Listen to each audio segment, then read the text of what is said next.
I said, "Wah." Hi, everybody. Let's try that again. So we're going to be reading some bad fan fiction tonight. We got our cursed cosplay. I was hoping my camera would stay less changey because I've got all the white on, but we'll see. It took me forever because my computer decided that it wanted to scream at me a whole lot about updates that I was supposed to do and never did.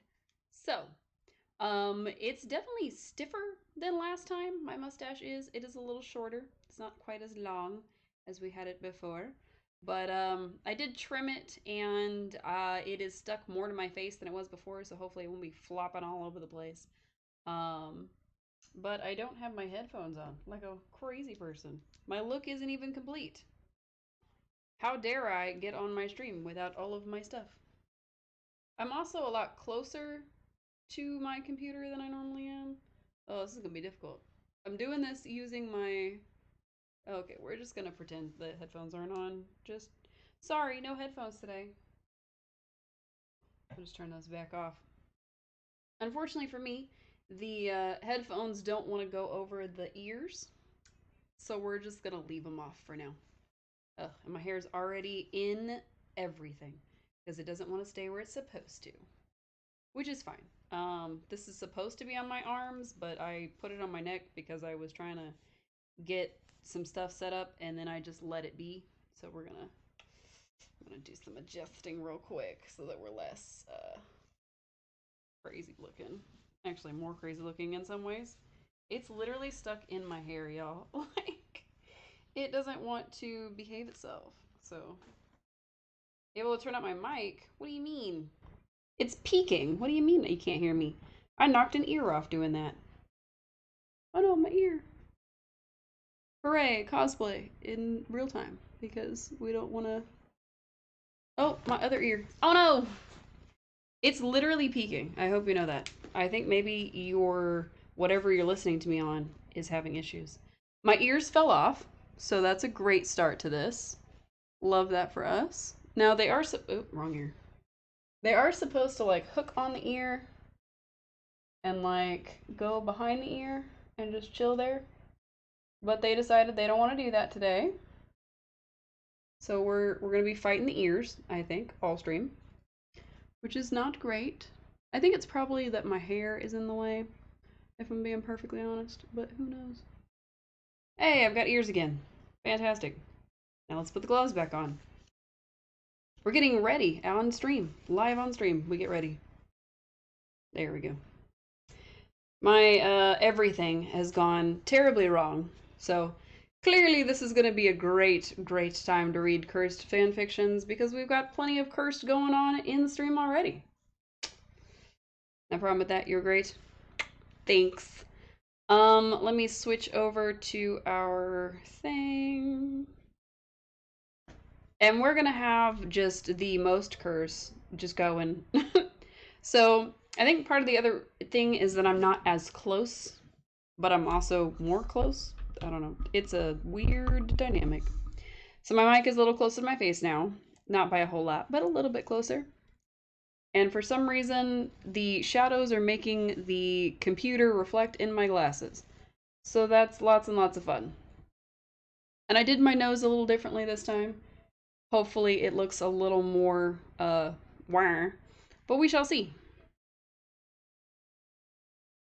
So I am going to be reading on my... Well, that wasn't supposed to happen. Hate that for everybody. I was going to say, I am going to be reading on the screen, but I couldn't see anything, so I was trying to zoom in. That's a little better. Kind of hard to see what's behind my face, though. I should probably adjust myself. There we go. I'm a little smaller, but hopefully that's okay. Okie dokie. Why does it want my cookies? It can't have them. I guess it can. All right. So I'm going to be tabbing back and forth so that I can still talk to y'all, but also so I can scroll the fan fiction. And you all can follow along. You see I have several that are actually open. I have one that is a like a Death Note fan fiction, which is the one we're about to read. I have, I think, two different ones that are like Legend of Zelda, And then one, which is just a classic that has spawned many, many others like it. It's the genre where the like main character or the self-insert person is sold off to somebody. In this case, One Direction, the band, because that was really popular for a while for some reason. And yeah, so this was apparently originally published um, back in 2008, and then it was last updated in 2012. So it was going for a long time. Oh no, my mustache is all messed up. Whatever, we're gonna get into it. All right. This is chapter 1. This is called Light and Dark, The Adventures of Dark Yagami. So in this, it is the idea that Light Yagami from Death Note has a twin that he never knew about, and his name is Dark. That's the premise. That's all I know so far. So chapter 1, a new beginning of action. Light and Dark, The Adventures of Dark Yagami. Author's note. Hi, thanks for reading. Please rate high. Note, this story has some cusses, but it's Light's dad that says them, so it's pretty funny. Also, if you know what Light's mom is called, please tell me, lol. I think, oh, it does say lol, okay. Light and Dark, The Adventures of Dark Yagami. We're going to keep reading that because it's on the screen every time. It was a hot day, and Light came home from school. As he got to his house, he saw a strange car outside, and he knew immediately it was not American because the wheel was on the wrong side. He walked in the front door to find his dad, Soichiro, and his mom, author's note, I can't remember her name, sorry. They looked surprised to see him. Mom, Dad, what's going on? Light asked them. Light, we have something to tell you, said his dad while playing with his mustache. This is your twin brother, Dark Yagami, they both said together, and pointed to the guy in the corner of the room. Dark looked exactly the same as Light, except he had black hair and was dressed like Mello, but Light hadn't met Mello yet, so he didn't know that. Wink. He got up and walked across the room.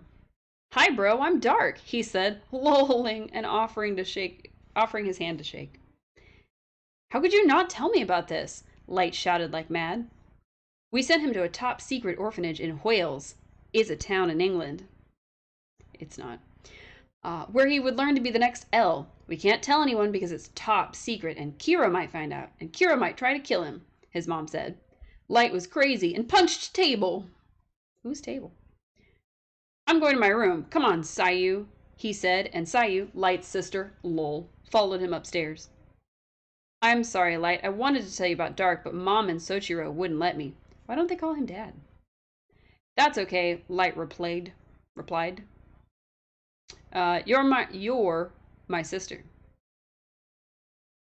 I don't know. And I know how much you love me.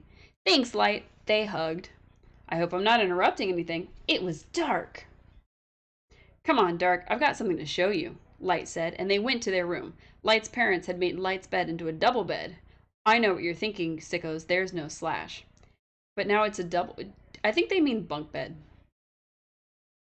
Light put the pencil in the door to stop people listening and said, I'm Kira. Dark immediately shooted. I knew it. Or I know it. You're a worthy successor to L. I know why you're his successor now, Light said. Bro, don't worry, I won't tell anyone. In fact, I have a death note of my own, Dark replied, pulling a blood-red notebook out of his pants. He put it in there in case his bag was searched. Hey, your death note is a different color to mine, he said, pointing at the black death note in Light's draw. What? Guess who got food poisoning? You. Aww, I'm sorry. Welcome to more cursed things. Food poisoning and bad fan fiction and cursed cosplay.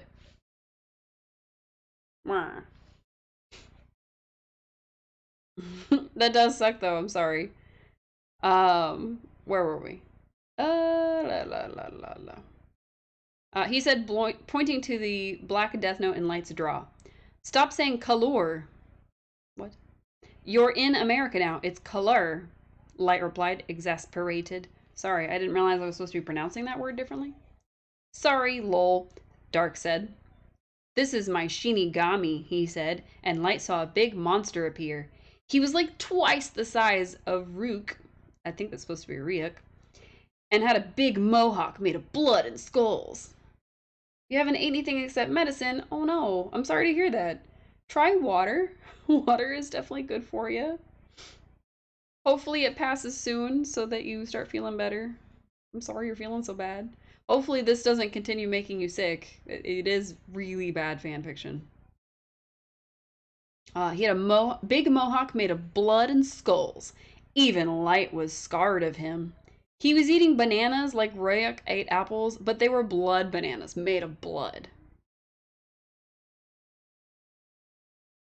Okay, blood bananas made of blood. Yeah, no, I did read that. He's big, said Light as the Shinigami bit down on a blood banana. What's his name? After this day, you should be fine. Are you sure? Because there's blood bananas. I mean... My name is Blood, said Blood, as he kept eating the blood banana. How many times are we going to say blood in one sentence? I am the new king of the Shinigami, and I have a special death note that kills anyone whose name is written in it, even if you don't know their face or name. Wait. Anyone whose name is written in it, even if you don't know their face or name. What? Your school gave you food poisoning. That's even worse. Blood, Nana. Come on now. Your school, like you got lunch at school and it gave you food poisoning? That is like insult to injury at that point. I would just quit school. Please don't quit school. It's good for your education. I have to unpack now, said Dark. Oh, there's supposed to be quotation mark there. Yep. Ugh. Okay, I will leave you to it, Light replied and exited the door. Dark took his cell phone out of his special place. Author's note, figure it out for yourself, lol, and pressed the L button. L's phone began to ring. Hello, who is this? How did you get my number? L said angrily. I am D, Dark said. I have killed Mello and stolen his clothes and run away from Watari's house. What? But Watari would have told me if M was dead, L said shockingly. I also killed Watari, said Dark, who was playing with his red death note. L looked around his room. Watari was still standing in the corner, just like he always did. But who's this with me, then? L asked. A fake. At that moment, Watari took his mask off, and it was... Gasp! Light's dad! Die, you pies of shit! Soichiro said as he pulled out his gun and pointed it at L's head. To be continued? Yes. Well, that was a fun first chapter. So much has happened. So, okay. So Light has a twin brother that he never knew about that went to England for some reason. So I guess I'm supposed to be reading him in a English accent when he talks. I'll have to do that. I keep forgetting. Stomach empty plus body. Oh, I hate that. I bet you are starving. Honestly, like if you can get some like rice or something in you, maybe bananas, but not the blood kind. Water for sure. Darn, that really sucks. I hope you have saltines available, like little crackers. Crackers are good. But yeah, all right. So we have British twin brother who somehow got his dad to go to L, even though his dad was just here, unless Soichiro's not L's dad or Light's dad in this, and I don't know. There's a lot going on, and I don't understand any of it. Maybe chapter 2 will clear some things up. Yeah. Hey, look, chapter 2. I explained some stuffs. Okay. Flashback 1 month ago. Flashback 1 month ago. Watari House, England. Mello was sitting in his dorm eating a chocolate bar. The floor was covered in lots of chocolate bar wrappers, which went crunch when Mello stood on them. There was a knock at the door.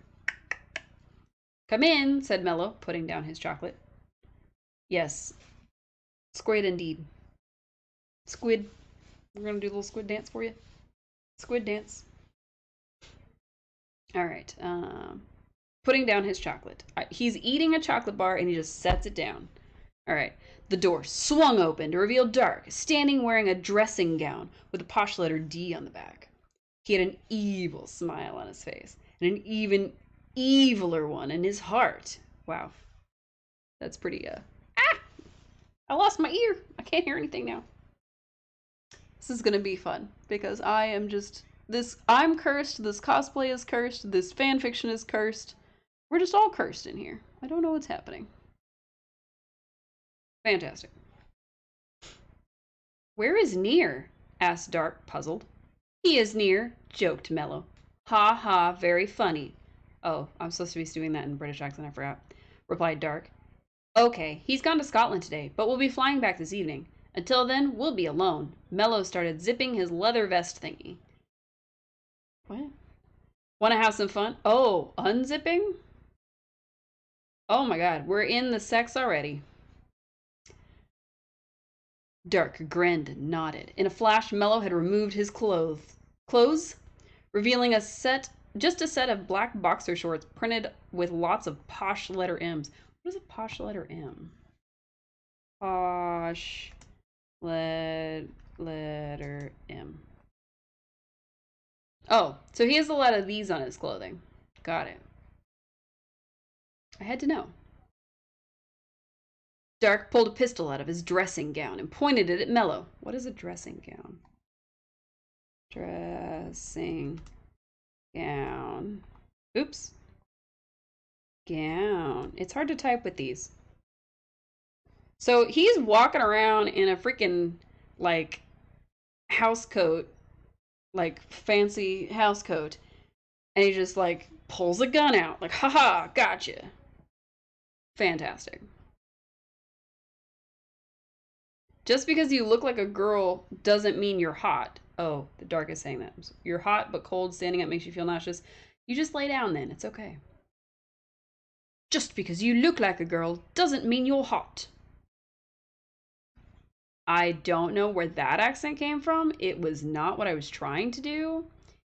We're just gonna read this without accents. I'm sorry. It's not an accent kind of day, apparently. Dark said, and shot him and stole his clothes, but not the boxers, of. I say, what's all this noise? Said Watari, coming into the room. He saw Dark's gun and shouted, Bloody bugger, you shot Mello. Now who will kill Kira? You're laying down? That's a good idea. Dark shot Watari again. Again? He only... Wait. Hang on. Okay. So he shot Mello, killed him, stole his clothes. Then he shot Watari at some point, but now he's shooting him again? Been stuck in bed all day? That's probably a good place for you. This is not the kind of thing that will make you feel better. It might make your soul feel better if you laugh, but that might make your stomach hurt, so who knows. Dark shot Watari again, and he fell to the floor shouting. Then he stopped shouting and died. Cube's right. I hope you feel better soon. Once he had escaped the house, Dark took his mobile, an author's note, that's what English people call cell phones, and called a mysterious phone number. Hello? Who is this? Asked the mustached man. How do we know he's mustached if he's just calling him on the phone? I am your son, Dark, the one you abandoned 19 years and sent to boarding school in England. Well, I have escaped now, and I need you to do me a favor and dress up like Watari and confuse Elle. How do you know about Watari? Asked the dad, who was very confused. I killed him! Why would you just admit that to a man you've never spoken to? Okay, sorry. Trying to apply logic. There was a surprised gasp, but then Soichiro came back and said he would only do it. He said he would do it, but only if Dark came back to live with them in America. Dark agreed, but he didn't have money, so he would have to hide in a box and fly in an airplane and hope he didn't get spotted. There's no way that this would pass in 2008, much less in present day. How is he supposed to hide in a box, mysterious box, sneak that box onto an airplane? Somehow it doesn't get scanned or processed or checked by customs. I mean, there's a whole... Never mind. 1 week later, Soichiro took the trunk off the spinner and carried it to the car. Okay. Hang on. I know I said I was going to stop trying to put logic to this. He said he was going to hide in a box. Now he's hiding in a suitcase? Those are like extra scanned and stuff. Like, how did that get through customs? How did a random suitcase get onto the plane, make it through all the scanners, not give him, you know, radiation from the x-rays that they do, and then... Okay, alright. Carried it to the car. No one but him knew that Dark was hiding inside it. They went through the x-ray machine, but that was no danger because the box had lead in it, and that confused the machine and stopped the x-rays being seen. That's not how that works. They would just open the box. I like how it has an explanation, even though I just asked for one, but once no one could see them, Soichiro opened the box. So it was a trunk, but now it's a box. And Dark jumped out. Isn't it a 16-hour flight from like England even to just like New York? Also, where in America is this supposed to be taking place? I was pretty sure this was like I was pretty sure Death Note was set in Tokyo. Maybe I'm misremembering. Maybe it is set in America and I'm just goofy. I don't know. All right. Let's see. Good job, Dad, said Dark as he jumped into the car. Now take me to Light. I have a lot of interesting things to say to him. So wait, if he has a Death Note, like Dark apparently has this Death Note that can kill people even if you don't know their real name and you don't know their face, you just know their name. Why did he shoot them? And why does he need to be in America? I don't know. I just feel like a twin of Light would be doing more diabolical things, like helping Light kill people and views himself as God. There can't be two, like, God complex dudes. That's just not going to work for me. Sorry. I keep adjusting because it's, like, reflecting off my glasses because it's so dark right here. And you can't see all the work I did on my nose. Alright. Now we're back to present day. Okay. L dodged Light's dad's bullets and ran across the room. He hid behind a pile of candy and said, "Stop, Soichiro. I can help you." Then Soichiro ran over and said, "I know. I have not really betrayed you. Instead, I have learned that Dark killed Watari and Mello." L was shocked. "In fact, I think that Dark is Kira." "Of course, it all makes sense now," shouted L. "He framed his twin brother, when in fact he is killing people somehow. We have to stop him." "I think I have a plan," said Soichiro, twisting his mustache like an evil guy. "Don't worry, there's more soon." Is there? You're gonna visit other streams and tell them what the situation? Okay. Enjoy your night. Hopefully you start getting feeling better. Misa and Sayu do sexy stuff. Chapter 3. Back at Light's house. Light switched on the news. There were lots of evil people on TV, so he wrote their names down and killed them. Dark, meanwhile, was still unpacking his box, which was full of detective stuff he had been given while he was at Watari's house.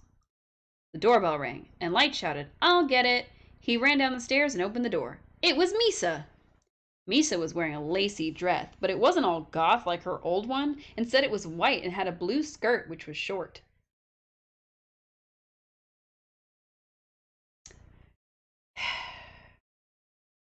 So there are two things that I remember about Death Note.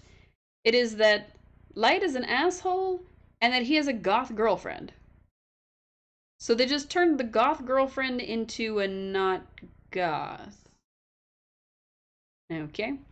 "Ah, Misa, I'm happy to see you," Light said, hugging. He looked around scared. Wait. He looked around sacredly. His mom was in the next room and might hear him.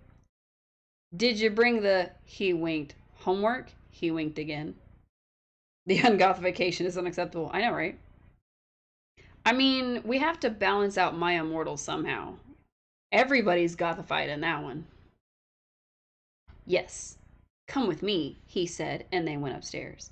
Light and Misa went upstairs and locked the door. Or knocked on the door. They went upstairs. Light and Misa went upstairs. Too many upstairs. Calm down. "Hang on, I'm getting changed," said Dark.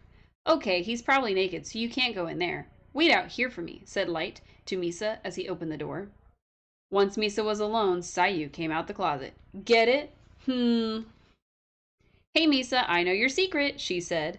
Misa tried to look calm, but the fear in her eyes said a different story. She was very frightened because this girl might know the truth and she would be in trouble. "I don't know what you're talking about," she said, scared. "I know that you and Light and Dark are Kira and you're killing people." "No, don't tell people. You have to keep it a secret," Misa screamed. "Okay, I won't tell Elle on one condition. You have sex with me." Misa looked surprised. She stepped back and gasped. "You're a lesbian?" she asked curiously. "Yes, why are you?" Sayu said back sexily. "Are you?" I am vicarious. Misa replied as she took her dress off and walked into Sayu's room. Just, I am vicarious. Instant disrobing. Meanwhile, in Light's room, Light and Dark were talking about the new powerful Death Note.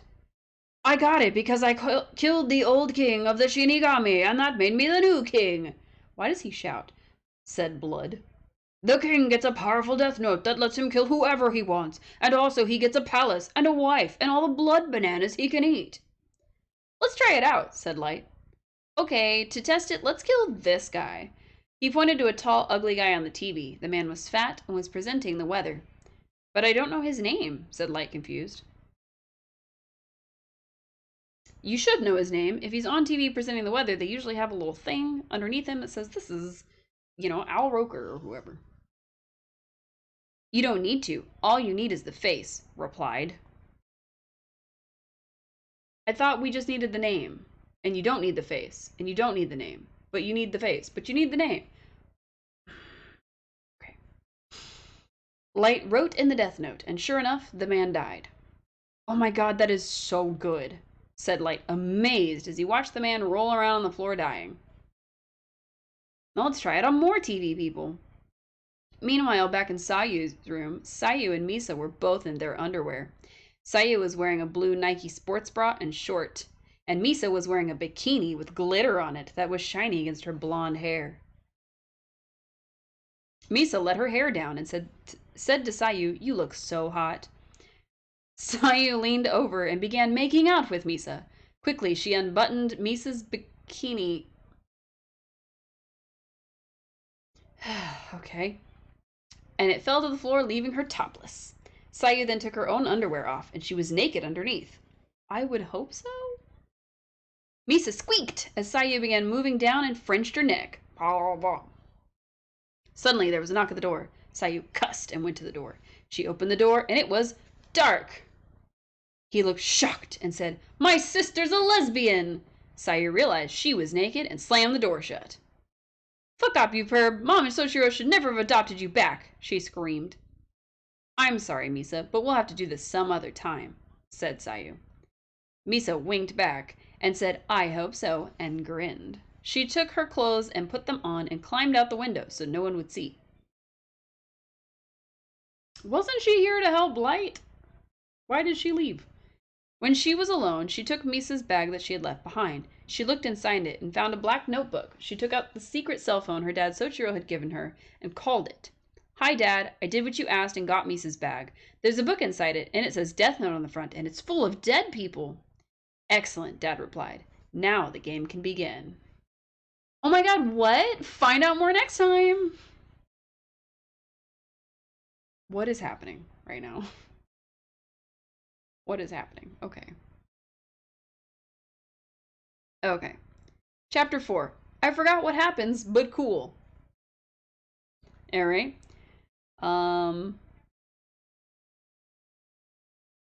Okay.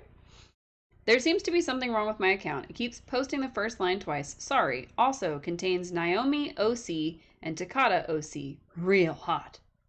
The next day. Naomi walked in the front door of the police and asked at the desk for L. Are these like OC characters or I don't know.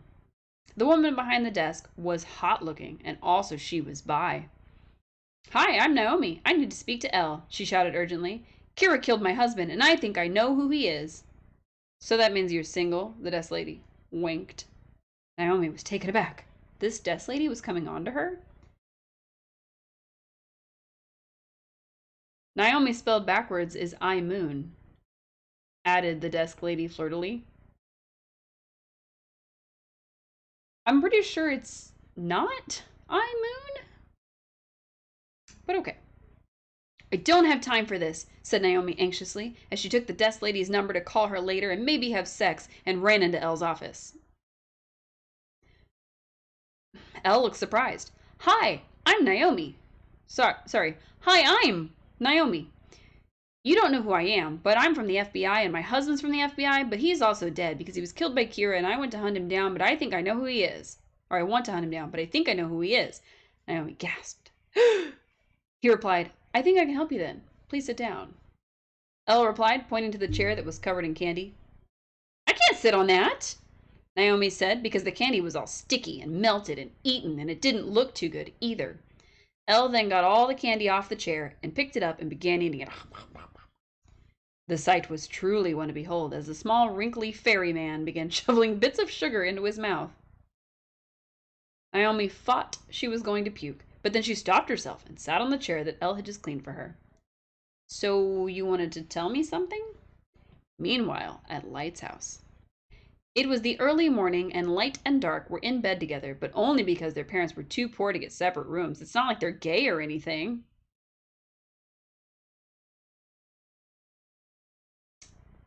Light came all over the bed from the window of the room. I think they're doing this on purpose. Dark reached around and grabbed the cock from the table. It was 7 o'clock. When can I have my breakfast? It is already 7, and in the Shinigami world I would eat a dozen meals by now, because I am the king. Please get me a blood banana, said Blood as he danced around them. Dark laughed at the dance. It was like the ketchup song, but it was about blood, not ketchup, though Shinigami sometimes used blood as ketchup because it was blood. What? His mohawk was bouncing everywhere. It was like the one on Sonic the Hedgehog, but it was not blue. Remember, it's like made of skulls and stuff. I don't know how that makes a mohawk, but it's a thing. Dark got out of bed and put on some cloths.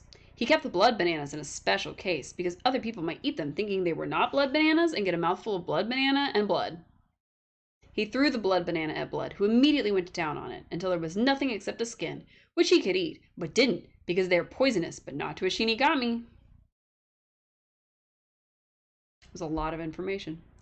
Why can't I have a blood banana? Asked Ryuk sadly as he ate an apple and felt left out. He was not allowed to eat blood bananas because he was not the king, and it was not safe to the poisons inside them. Back at the police. Kira is Makami. That bastardly hound, said Light's dad, who was pretending to be English. What? I know he is Kira because he went on TV and said he was evil, she said. You did the right thing coming to us, said Elle. Now we will kill him and put a stop to his evilness once and for all, period. Watari took his sniping gun and ran the door out. Elle followed, eating a candy bar and a coffee, and he got in his helicopter and flew to Makami's house where the action was. Naomi went back to the desk and flitted with the desk lady. Now, where were we? She said as she zipped her motorcycle jacket down and led the desk lady into a quiet closet that was almost empty, except there was a mop in there and some paint the janitor used to paint things with. They made out for a bit. There's one thing you should know, said Naomi, getting naked as she took her jacket off and revealed a fancy suit that news readers wear underneath. What? I'm not really Naomi. I'm Takata. At Makami's house in a helicopter. Elle turned on the sirens of the helicopter and shouted, Come out with your hands up or I will shoot you. There was no reply, and Light's dad, dressed as Watari, shoot out a window just to show him he meant business and was not just some crazy guy in a helicopter. Welcome back. I'm pretty sure he is just a crazy guy in a helicopter. This is your last chance, he shouted and threw a smoke grenade into the house. From a helicopter. That's a good arm. Soichiro got a good shot at Makami and killed him in the leg. There was still no reply. Well, you killed him. I will have to use stealth instead, Elle said, and jumped in the broken window screaming. That's not stealth. That's not stealth. That's not even anywhere close to stealth. Makami looked up in shock. He wasn't expecting them, and certainly not the crazy boy that had jumped the window. He was holding the death note with one hand and his broken leg with the other, and it had the names of everyone he had ever killed written on it. His leg? That's how Elle knew it was the death note. Makami is in trouble, shouted Blood as he smushed another blood banana into his already smooshed up mouth. One of the things good about being king of the Shinigami is you could see all the death notes, and Blood was using it to see Makami. If he talks, I'm dead, said Light, panicking. He knew he should not have told Makami how to make a death note, even if he was an evil. Now he would write Light's name down. Unless... Back in Makami's house. I'm not the real Kira, shouted Mikami, who was scared. He knew that there were laws against Kira, and if he was caught, the jig would be up. Then who's the real Kira? Asked Elle. Tell us, you fucking scumbag, asked Light's dad, who was holding a knife to his neck like the Joker did. He was mad with rage, and his mustache was covered in spit, and it was pretty rank, really. I'll tell you, it's Light Yaga, and then he died. What? He just died, and he never told us. He told you most of the name. What do you mean he never told you the name? Okay. He just died, and he never told us the name. Now we'll never know who it was. Elle raged and punched a wall. He was strong for his looks, and made a big hole. Meanwhile, in the janitor's cupboard, where Takata and the desk lady were sexing. Oh, this is so good, mooned the desk lady, who was now naked. That stuff that was going on was pretty graphic, and I don't want to make this fic M, so all I'll say is that it was sexy, and Takata was using the mop, but was naked. You'll have to figure out how for yourself. Raffle. Suddenly, Takata collapsed onto the floor, and the desk lady started screaming. She was death noted. Blood stopped watching the naked couple and went back to Light. Takata is dead, he said. Just as planned. Eviled Light putting away his death note. Eviled Light? Okay. Oh my god. To be continued. That was chapter 4. There are 48. Please go away. Stop advertising things to me that I don't understand. Meet Yotsuba and Matt. Yeah, okay. Flashback yesterday. Matt got on his motorbike and was racing across the country faster than a speeding bullet. His goggles were flapping in the wind, and his mission was clear. He would revenge the death of Mello if it was the last thing he did. He went even faster on his motorbike because it would be dark soon, and he couldn't see anything except the light bits because of his headlights. It was 3,000 miles drive, and the speed limit was like 30, and he knew that if he was going to get where the action was, he would have to be going fast, and went faster. 30 what? Because 30 is not fast. And also, where are you going that's 3,000 miles away? What is happening? Suddenly, he stopped suddenly. He saw the taillights of a Porsche up ahead. Porsches have taillights? Do they mean Porsche? And the driver was laughing like mad, and something about the car just didn't seem right somehow. He stepped on it and did a wheelie because the road was abandoned and he was going fast, the wind pushing past his ears like a NASCAR on steroids, only faster. What? He got out his gun and shot it at the back window of the Porsche. It shattered and swerved all over the road, and Matt had to yell, "What are you doing, you fucking psycho?" Psycho? Sicko? I don't know. And jumped in the back window. Why? That is horribly unsafe, and you should not do that.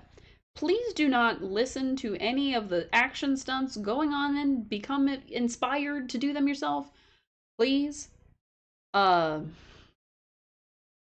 is everybody getting death notes from?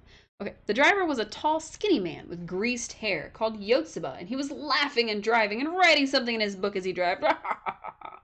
Matt looked at the book even closer, and he noticed something to his horror. It was a death note! Literally, where is everybody getting these? Because we just saw 2 other people that had them, and now this person has one. Where are these coming from? Like, are they just, like, mass-produced at Barnes & Noble now? Like, what is happening? Flashback a bit later that day. Flashback, but a bit later that day. Flash forward? Or is it still within the flashback? Flashback from yesterday, flashback a little bit later in the flashback, I think. Later, as Yotsuba got to the end of the road, Matt made his move. He jumped in the driver's seat and grabbed the wheel. Is he sitting on the guy? Like, he jumped onto the guy and he's like, I'm taking the wheel. Yotsuba screamed like a little girl, ah! Only manlier, ah! Because he was big and covered his face with his arms. Ah! The car crashed into a wall and exploded in a ball of flame. One of the drivers died instantly, and the other stole the death note and jumped back on his motorbike and drove off. It was, you'll have to find out later. I mean, I think we can guess, because you said jumped back on his motorbike. So it's probably Matt that survived, if I had to guess. Also, How did the motorbike get where it was? You left the motorbike back there, it probably crashed because you jumped off it like a crazy person and dove into a busted out window that you had shot out. Okay. All right. All right. Yeah, he took the motorbike. Got it. Present day. Light, what the fucking hell were you fucking doing killing Naomi and Mikami? Screamed Dark as he punched Light in the gut pretty hard, and Light screamed. I had to do it or they would have said our names to the police and we'd be arrested, he replied. Oh, okay, said Dark, clamming down a bit and putting his shirt back on. Why was your shirt off for this fight? He's like, what the hell were you doing? And strips his shirt off and like, okay, all right, it's fine. But we need to take more care in the future, Dark added as Light rubbed lotion on his sore tummy. Aw, that's what you should do, Megalocario. You just rub lotion on your sore tummy. Blood came in the doorway. I have bad news. Matt survived the car crash. No, really. He said madly as he chowed down on a blood banoffee pie. What? That Misa had made earlier because she was a good cook from the TV, at least in the movie. What? What car crash? Said Light. His gut was really hurting, and also it was bruised too. Bruised bad too. Oh, I didn't tell you. My death note can also kill people in the past. I'm going to write his name in it in the future to kill him in the past and stop him stealing the death note. Said Dark, pointing to his... What? So his death note can alter timelines. Okay. Alright, I think I'm following. What is happening right now? I need all of this to go away. Something is not working the way it's supposed to. Hang on a sec. Oops, wrong button. That's not what I was trying to tab to. I'm getting like a bunch of advertisements for some reason, and I need it to like go away. Like, please. Alright, I think I fixed it. It's not going to be the most because I don't have ad blocker, but we got them kind of cleared out. Okay, then why is Blood telling me now, not in the future? Light said as he scratched his head. It's one of those time paradox that they have in Back to the Future. Dark replied and picked up his death note. He picked up the death note and wrote, Matt dies yesterdays in a car crash, and the death note glowed a funny color, which meant it was doing stuff in the past. Meanwhile, in the past... Suddenly, Matt was back in the car, and before he knew what the hell was happened, he jumped and grabbed the steering wheel, and the car crashed again, but this time, Yotsuba survived, and he climbed out just before there was a big explosion that was like 10 times the size of a normal explosion, because of the death note had done magic to it and threw bits of Matt all over the road. What? It was a sick sight. Not least because the bits of Matt were squishy in places, and his goggles were on fire, and so was his hair, and there was blood all over the road, which made Yotsuba lose his lunch, and that made things even sicker. Gross. Yotsuba picked up Matt's PSP and decided to take it with him to play on the train. He laughed evilly, ha ha ha, and took Matt's motorbike and drove to the railroad, where he took a train to Lightstown. What? Back in the future, Elle looked at the death note Sayu had stolen from Misa. How did you get a hold of this? I thought the whole point was that Sayu had stole it from Misa and was going to give it to her dad. There was some rules on the front, but he figured out how it worked anyway because he was a genius and worked it out. He picked up a pen from the desk and said, time to test this bad boy out. He opened the book and wrote, Light's mom. Oh, Elle looked at the death note. My bad. My bad. I thought that said Light. Okay. So, Light's dad is working with Elle to bring Light to justice and also Dark now, somehow. So he had his daughter steal a death note from Misa, who he somehow knew she had one. They gave it to Elle, and Elle's first move is to kill that guy's wife? What is happening? There's a lot of things that are not making sense. Next chapter coming soon, and it will be pretty intense, so watch it, and also review, please. Okay, all right. let's... Okay. This is probably the last chapter. It wasn't. I may add some more after. It all depends on whether people like it. Vote. What the fuck are you doing, Ryuzaki? Shouted Light's dad at L as he wrote his wife's name in the death note. Don't worry, I have a plan, but I hope this works, he replied as he pulled a second death note out of his bag, but this one was glittery and white and made of silk and said life on the front. What? So it's a death note, but it's a life note? Like it brings people back from the dead? Okay. Light's mom jumped through the door and said in a strange voice that was not hers, I am L. I know you are Kira, Dark Yagami, and I am going to reveal it to the world and then arrest you later. Holy shit, muttered Dark as Light's mom danced around the room under the control of the death note, which was making her say all these things. Also, I am not dead. Your plan to kill me failed because I am smart enough to make Soichiro on my side, she continued. Though it wasn't her saying all this crazy stuff, it was L using the death note. Light's mom pulled a knife out of her apron and held it against Dark and said, I don't have the evidence yet, but if you come with me to the warehouse, then I think we can come to an agreement. Then she fell over and died of a heart attack. L, you fucking maniac, you killed my wife! Light's dad yelled as loud as he could, which was pretty damn loud because he was a cop.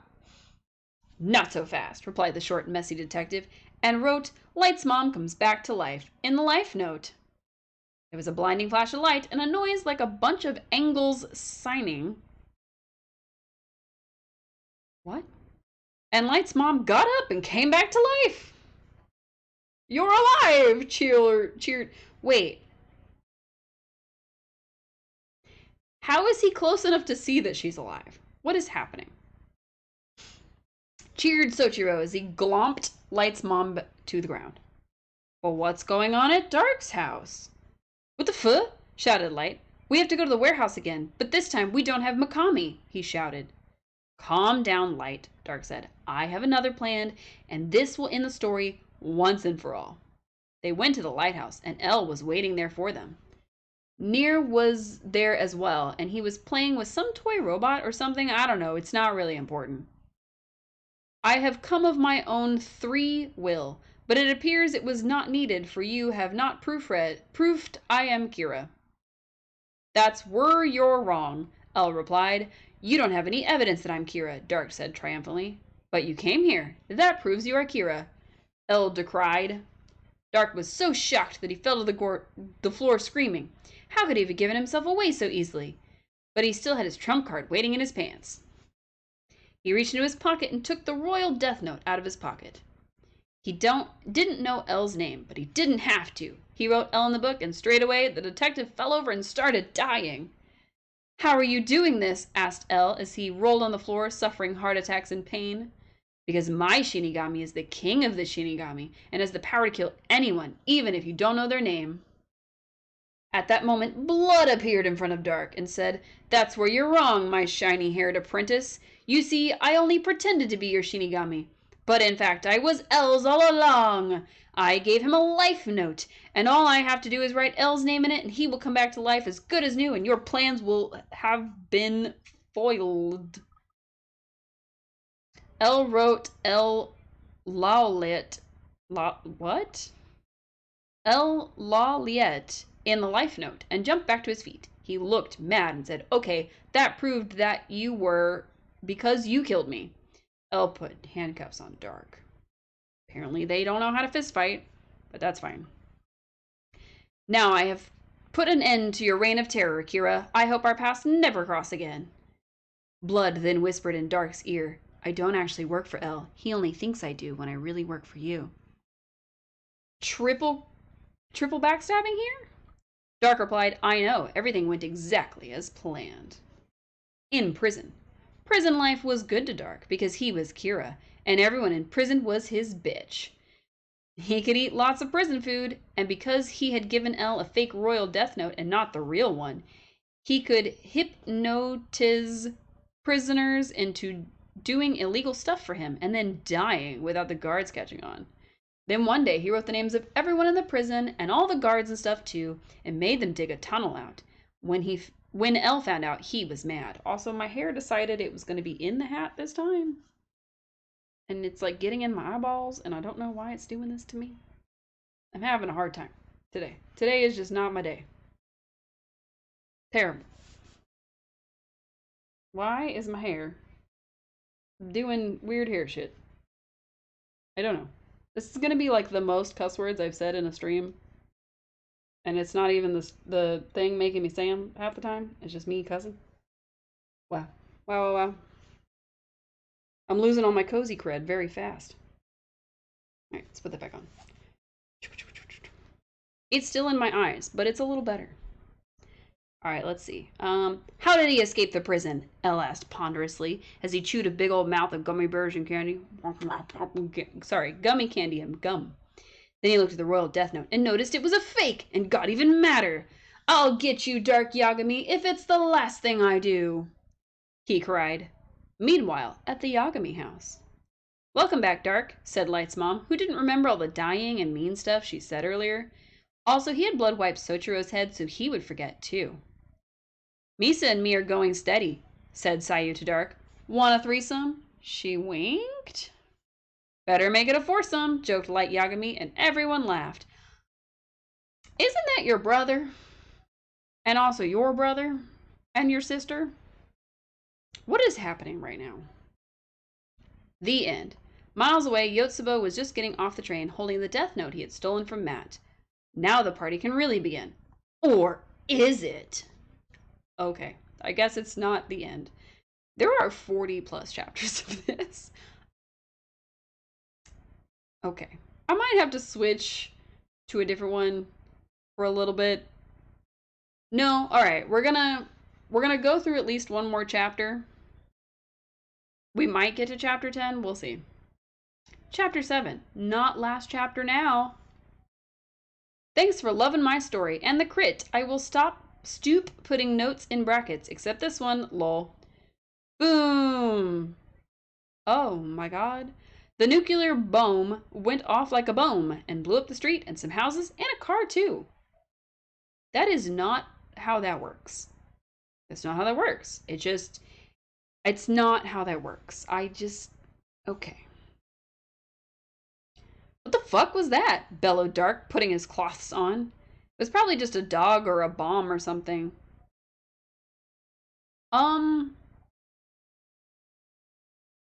Come back to bed, said Misa Sayu. Light's mom, and that girl from the bus, who were having a sevensome in the basement bed to hide from Sochiro. Okay. Misa Sayu, who's apparently both Dark and Light's sister. Dark and Light, so twincest plus incest, plus Light's mom, who is the mom of 3 of the people in this, so even more incest. So, okay, Misa, Sayu, Light's mom, Dark, and the girl from the bus. And then they were having a sevensome, but that's only 6 people. So I don't know how that happens. Thank you for the hydrate, but I'm very confused. They were having a sevensome in the basement to hide from Sochiro, because of course they were. But they were in the basement, but Dark jumped out the window and fell like 20 feet. Okay. So they're in the basement to hide from Sochiro. Dark jumped out the window, fell like 20 feet, landed on a barbecue, which was on, but he was hard, so he didn't catch fire, and he ate a burger as he looked at the big hole that the bomb had made in the road. What? Okay, so he's in a basement, but he fell, landed on a barbecue, but because he was hard, he didn't catch fire. So, just so everyone knows, boners make you fireproof, apparently. I have no idea what's happening right now. Fuck, he screamed, spitting bits of burger all over Light's dad, who had come to see what had happened too. Why didn't he go see what was happening in his basement? My car! Light's dad screamed, looking at the scratch in the paint that the nuclear bomb had made. I'm gonna keep pronouncing it bomb. Also, my mustache got some water in it, and now it keeps tickling my lip.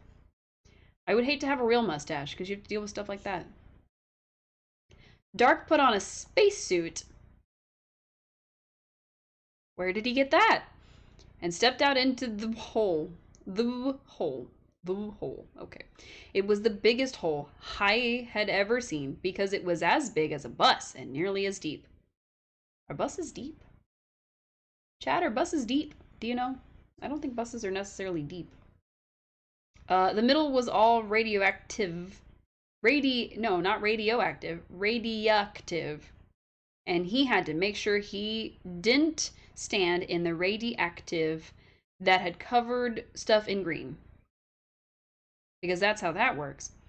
In the middle was a tall, slimy man covered in green with a magic death note. Hello, I am Yotsuba. Oh, sorry, I was supposed to be creepy. The man said, being all creepy because he had dead in the bone and was a ghost. Use your life now to save me before I die. So Dirk saved him and life noted him back to life. I thought L had the life note. Big mistake, he screamed, throwing him at him. What? Dark, no, shouted Light's mom. She had gotten from Dark what she had never got from Soichiro, nabbed his creepy mustache, and sexed loads of times a day now. If he died, then she'd have to go back to sexing other people. Don't die! I get from you what I never got from Soichiro and his creepy mustache. She could just get her husband to shave his mustache if she didn't... Okay. Then Yotsuba got a gun and fired fast at Dark, but he was too fast and missed and shot a light instead, and everything went dark. Sorry, went dark. I failed my master, Yotsuba said to L. Where was L in all this? When did he show up? Don't worry, I will send you again if I don't kill you, 'cause I'm so damn mad, said a mysterious detective. But first, I will send my apprentice, and he has gray hair. Where is he? He is near. When will he come? The time is near. Will he beat Drac once and for all? Dark's end is near. What is his name? His name is... Then the phone rang, and it was the magic phone at Talked to the President. Yes, Mr. President. Near is dead. I will send my new apprentice instead then. Send him in Air Force One now.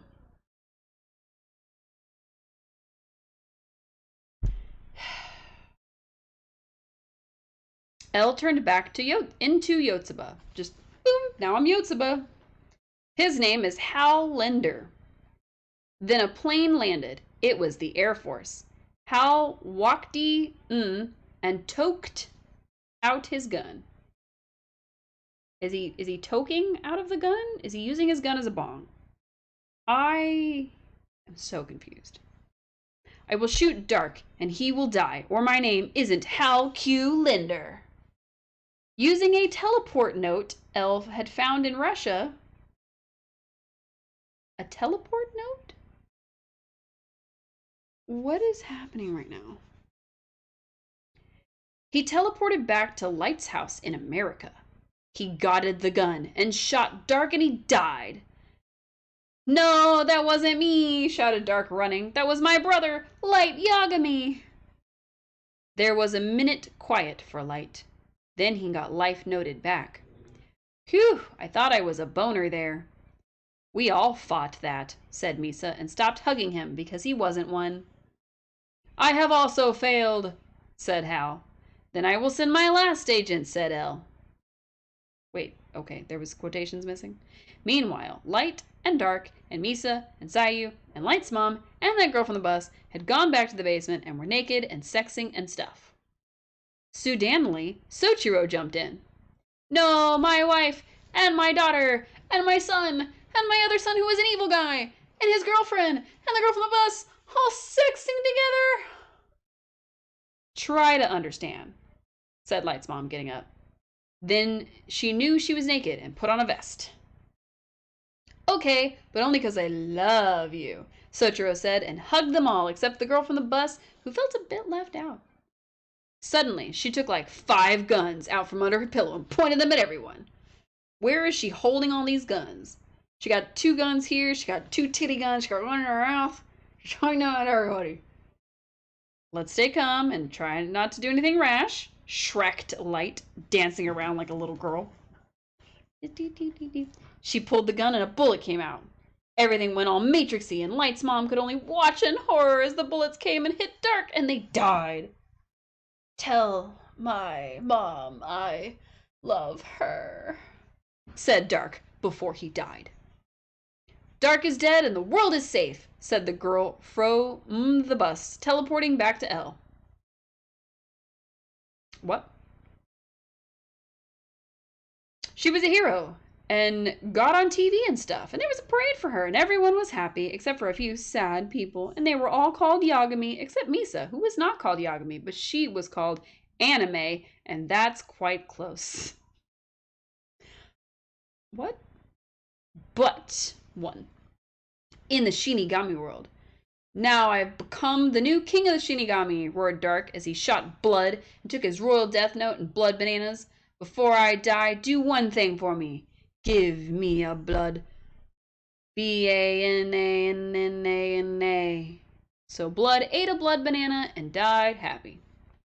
Now time to make a few changes around here, said Dark, turning into a Shinigami. He was as big as a bus and was wearing leather pants, which didn't hide his super big man thingy, which was the size of a bus, which would also make it the size of him, and that's not how anatomy works. And twice as wide. Oh my god. It's bigger than he is. How? First of all, you could never get hard because you would just instantly die. Okay. All right. His hair was every color of the rainbow, but only in dark black like oil or something. Okay, so it's like a reflective oil slick? Gross. His 79 eyes all burned a different shade of red, except one which was gold because it contained the tiny good part of his soul. Like of his foot? His death note changed too. It turned rainbow black like his oily hair and got new words on it, and they said, "Everything note." Now I can do everything, he mumbled. Why put it in bold and caps if he's just gonna mumble it? This must be continued. Must it? I don't think it must. Okay. Chapter 8. Some slashing in this chap. Thanks for reading. This chapter has some slashing in it. And also, some on drink some wine. Don't read if you hate alcohol. Also, thanks to everyone for loving my story and also for the reviews, except for the hatters who thought there were trolls in this fic. There are no trolls, though I may do a goblin one day. More reviews, please. Also review. What? The world of the Shinigami was very cold, except for the hot bits, and there were some bits that were all right. And that was where Dark was, because he was the new king of the Shinigami. Bow before your new king, honey mortals, Dark said in a very kingish way. All the other Shinigami bowed their heads because they loved him so much in a non-sexy way except the women. We love you, Dark, they cried. I am not Dark anymore. From now on, my name will be Duark. It's spelled differently right here and here. Okay. Everyone did the new name dance. New name dance. And then there was a feast with 12 turkeys and a pig and a soup made from blood bananas that was served with blood wine and not alcoholic blood wine for the kiddies. And also there was mineral water too. What? They were in a big cafeteria of the palace, and the walls were made gold, but it was red gold made of bones and brains and other organs. What? Duark. Look, it's spelled a different way here too. Got it up and made some toast. I would like to thank the bus girl who shoot me because thanks to her, I am no king of the Shinigami, and none of this would have happened without her, because I would not be dead, or at least as dead as I am, which is not very, because I am a Shinigami. Hip hip hooray! They cheered, and then a DJ came on, and they all danced the night away to some beats. The next morning, Durak climbed out of his royal bed with the 400 women he had sexed with naked last night. He looked out of his window at New York and said, I will go home. He jumped out the window and landed in his neighborhood. Loads of people screamed, and some more went poop in their pants. There was a million-feet monster now in the city, and his name was Dark. People, I meant you no arm. No arms? Just remove all the arms? Okay, got it. He echoed and blew up a tower so people would listen and not just run and scream a lot, which they were. That seems counterintuitive. If you blow up a building, people are going to run and scream in terror. The stopped and turned and looked at him, and everyone was amazed by how handsome he was, especially the women. I have come to get revenge on the one who killed me, and his name is L. L. Lee? I might say Lee. Back at the hotel, Watari, who was not dead because he had CPR, was watching Lost when suddenly there was a newsflash. A monster was attacking New York, and that minster was Durak. What is happening? Oh, my nose is itchy, and I just got some stuff on my gloves because I went to itch it. Can't do that. He ran over to the building and jumoed over the couch and a fire and found himself in Elle's room.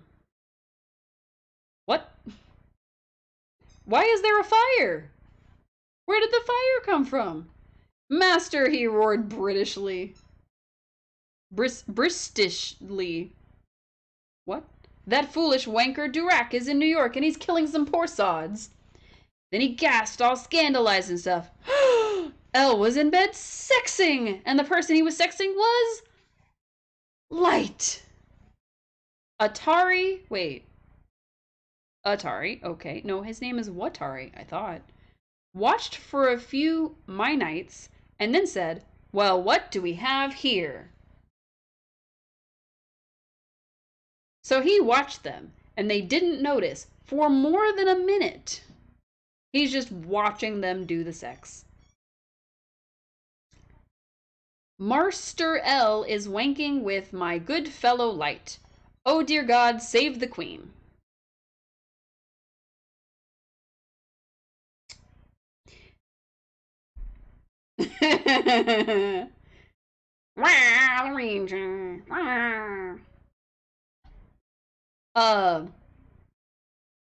There is no Queen of England.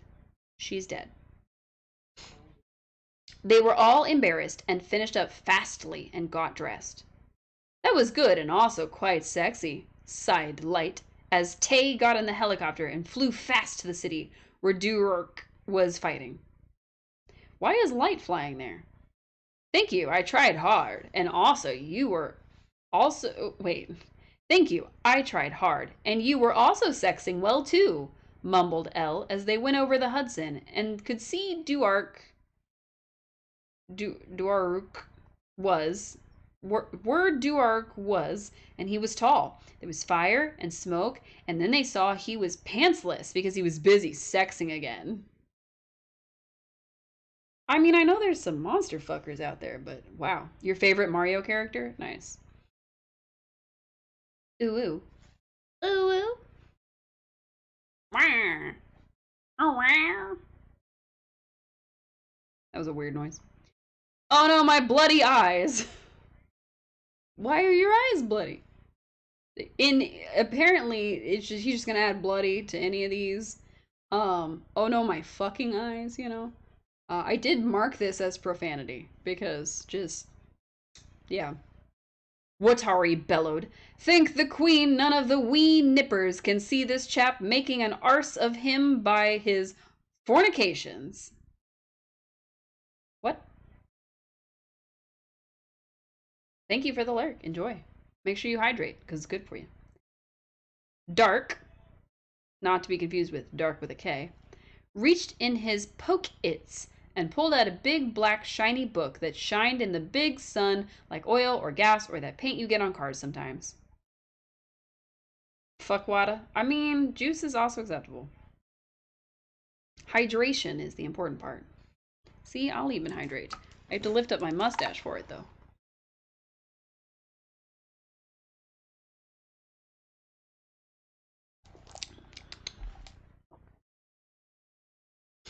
Oh no, I touched my nose again. Alright, let's see. Where were we? He has a darn everything note. That tit is taking the piss now. It's not how that phrase works. But okay.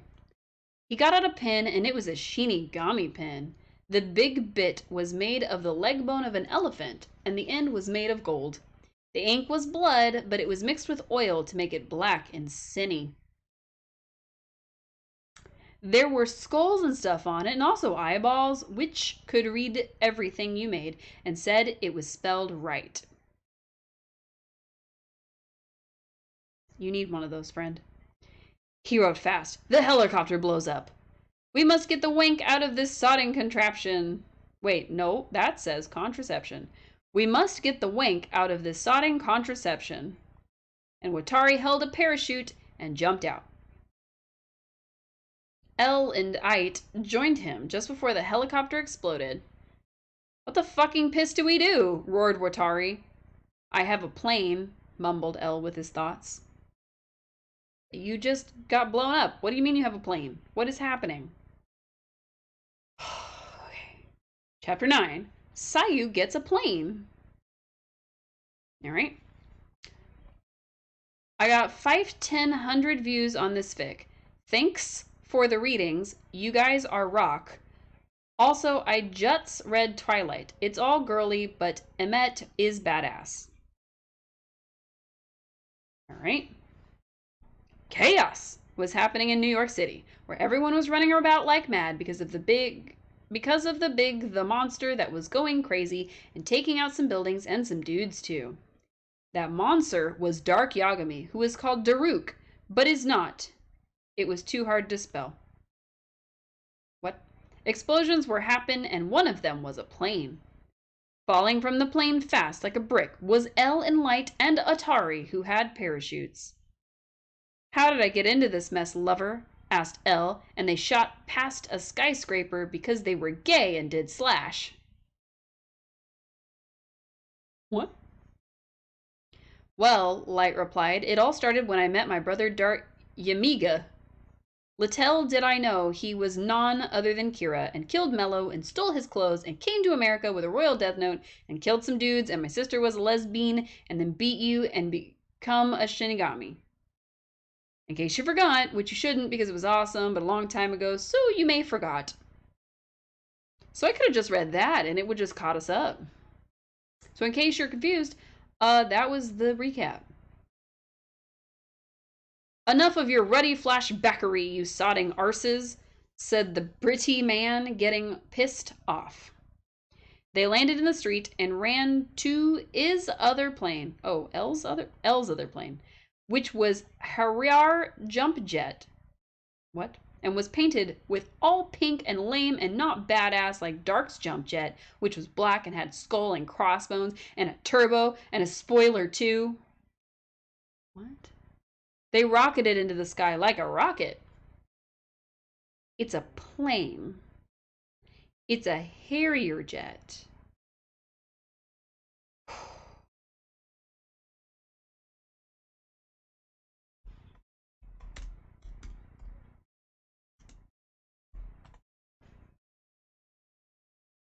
It's one of these. And they took off like a rocket. Okay. All right.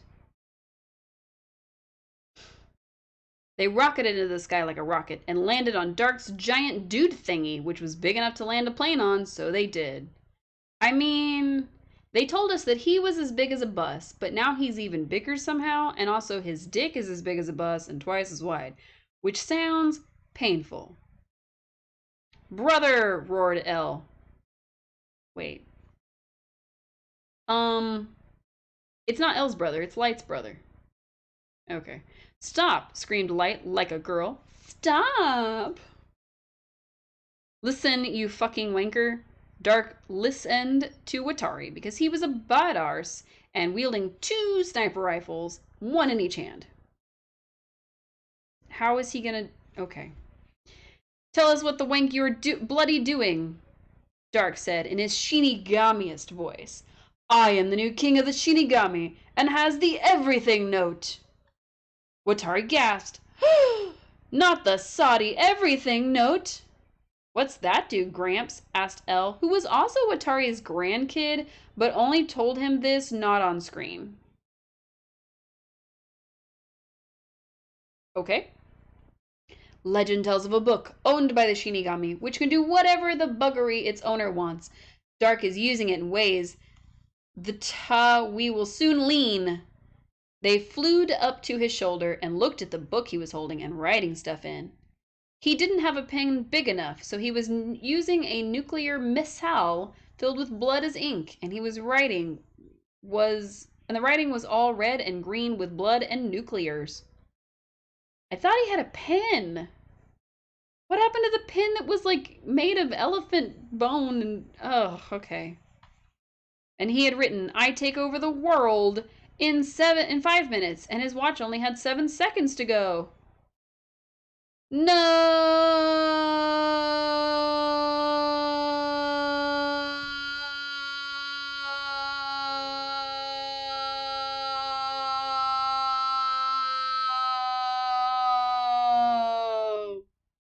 Screamed Elle as he glomped Light and they sexed for 7 seconds. Then there was a big bang. When the smoke cleared, Dark was king of the world. He started crying with happy, but then stopped, and Man cried instead, which was more manly. I am so awesome.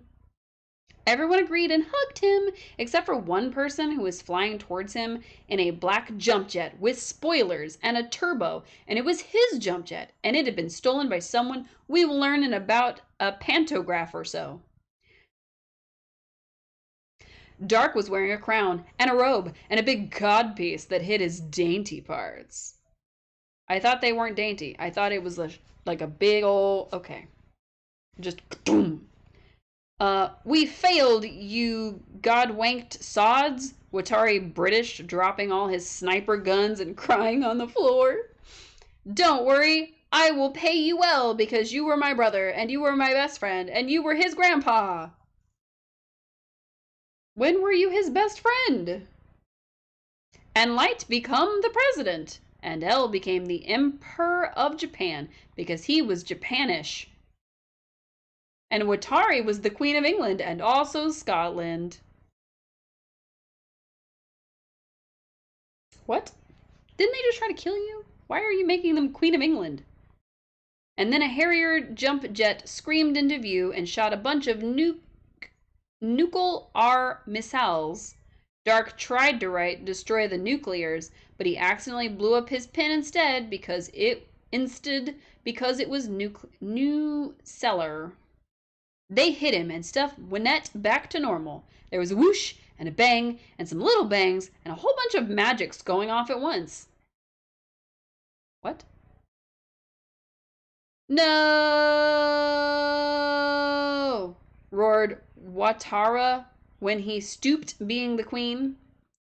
That's for everyone, said a girl in the cab of the jet, and everyone cheered, except for peeps who thought Dark was sexy, which was quite a lot of people, but most peeps thought the girl in the cab was even sexier, and it was Sayu, the sister? Okay. The army, he erred me to fight you and killed you, Sayu muttered over the speaker. I stole your jet and shot you, and now I am queen of the Shinigami. Then she got giant, and Dark was normal-sized. She was as big as a tower and had a big chest, which was so big it covered the sun. Dark stumbled and said, I thought you loved me. No, I am lesbian, remember? I love Misa, and only you as a brother, but not a lesbian. Stay tuned for the new chapter, which will be Fight of the King and Queen of the Shinigami. It will be more awesome yet, and more sexing, which this chapter forgot. Alright, I think I'm going to give this one more chapter, and then we're going to switch to one of these other three. Because I don't think I could make it 40 plus chapters. I don't think I could do that. No Shinigami fight, that idea was dumb. This is cool though. Car chases. Woo! Meanwhile, in France, it was a sunny day. Some birds were high in the trees and making happy noises. Then an explosion! What was that? They all asked in French. How do you ask in French? Does it mean your butt just goes instead of farting? Like, what is happening? It was a mystery. Back in the New York. The New York? Sayu was mega-sized and leaning over Dark. She poked him up and held him, and he wiggled like a bugly man. I will bring you to justice, she coughed, and dropped him on L, who got some handcuffs and cuffed him. They put Dark in a straitjacket and a blindfold in one of them wheelamajigs from Silence of the Lambs. They put him on a Hannibal Lecter cart. What? But before he could go to the police car to go to the new house of his, which was the prison, Dark pulled a trick out of his sleeves. He took the everything note and writ, go back in Tim. I thought she got the everything note, because she's like Queen of the Shinigami now. Why does he still have it? I'm so confused. I'm so confused. I don't understand what's happening. 4 days ago in France, Dark landed in the past and looked at some French dudes and also some French chicks.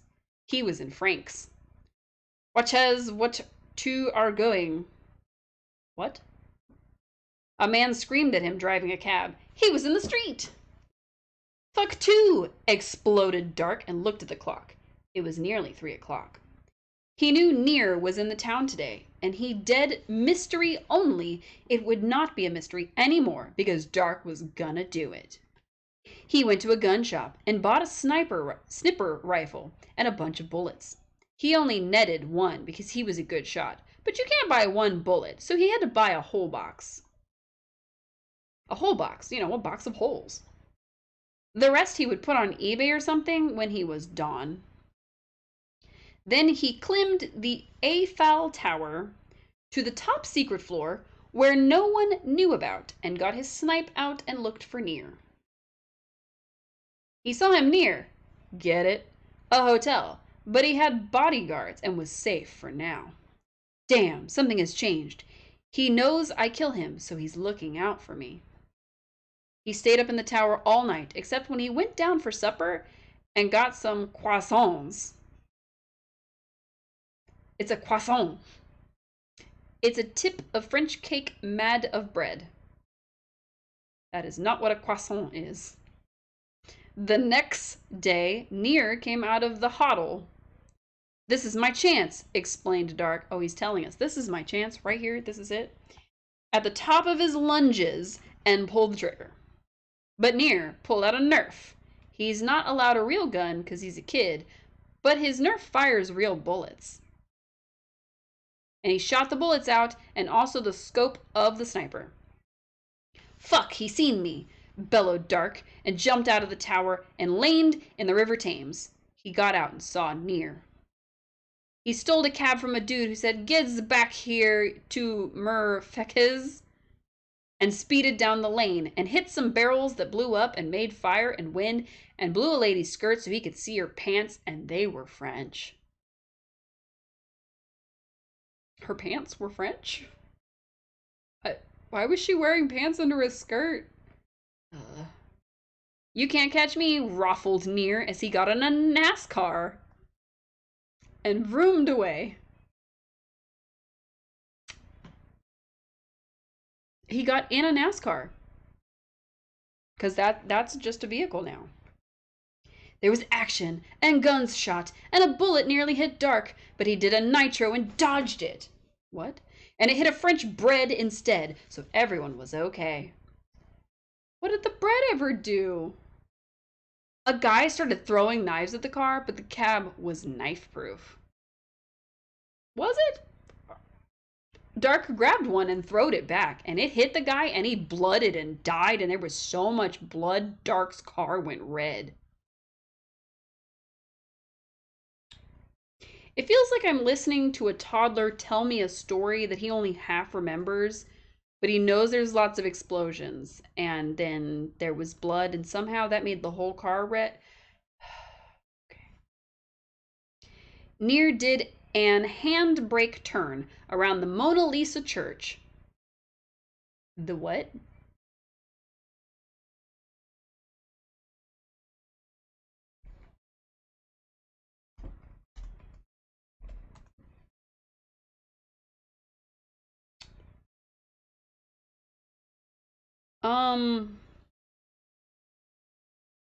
I don't think that's a thing. I wonder if he means Notre Dame. Or she, they, the author. I wonder if the author means Notre Dame. I don't know. All right. Around the Mona Lisa church and smashed a window and drived through, beeping to scare peeps away. 2 will pays for this, the priest swore as he locked at the smashed window and the other car, which was red, jumping through fastly. They went real fast down the aisle, flashing their lights and shooting at each other. Dark pressed a magic button and a machine gun came out, and lots of bullets smashed Near's NASCAR. Lucky, or unlucky for Dark, it was a bulletproof NASCAR.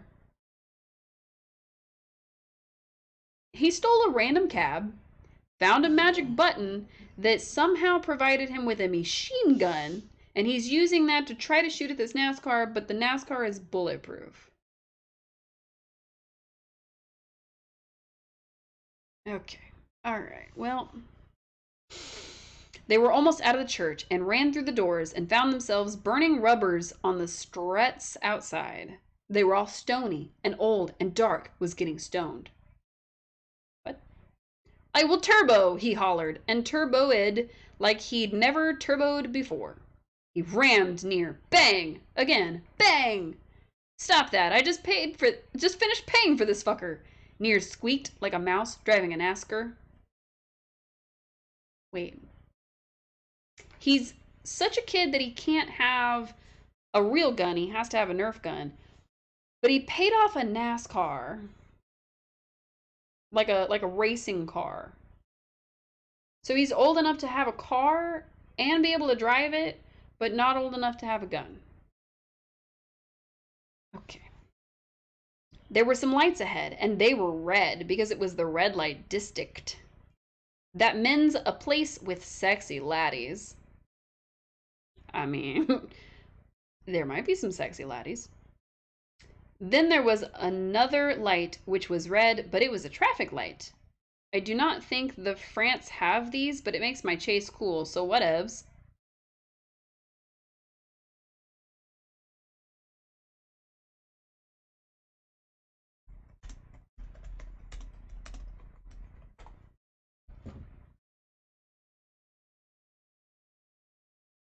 I do not think the France have these.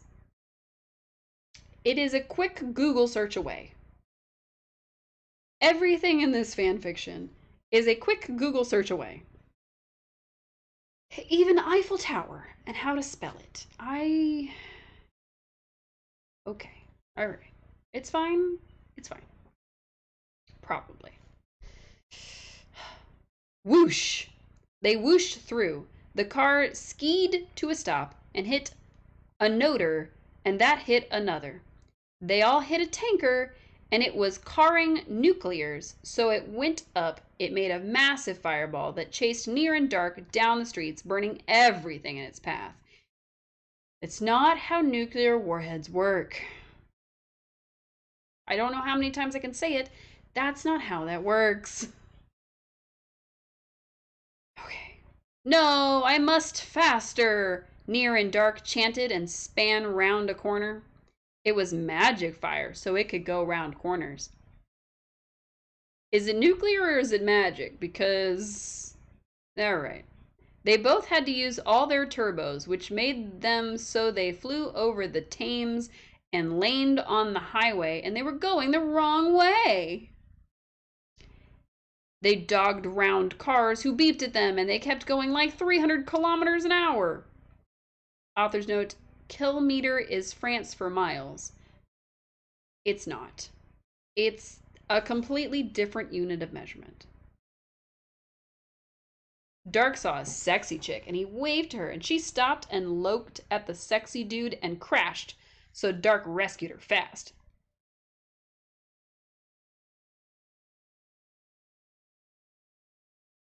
Oh man, okay. Gracias, she thanked him. I fortes J was mort. France for dead. J'aime apple Naomi. You mean je m'appelle?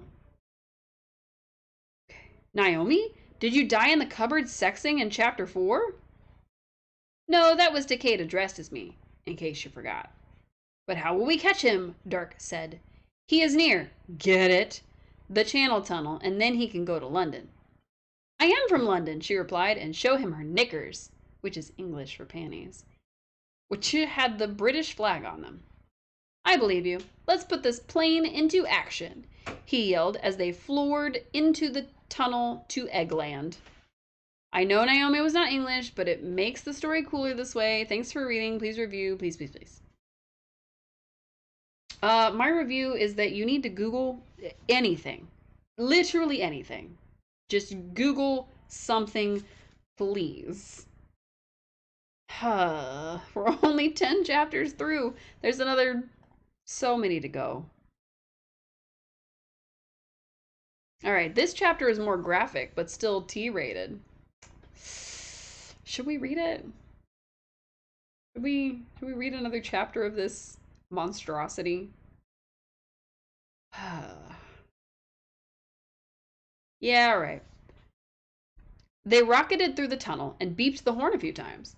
They came out into London. Why did they beep the horn? Did they need to do that? Were there people in the way? I don't... Okay.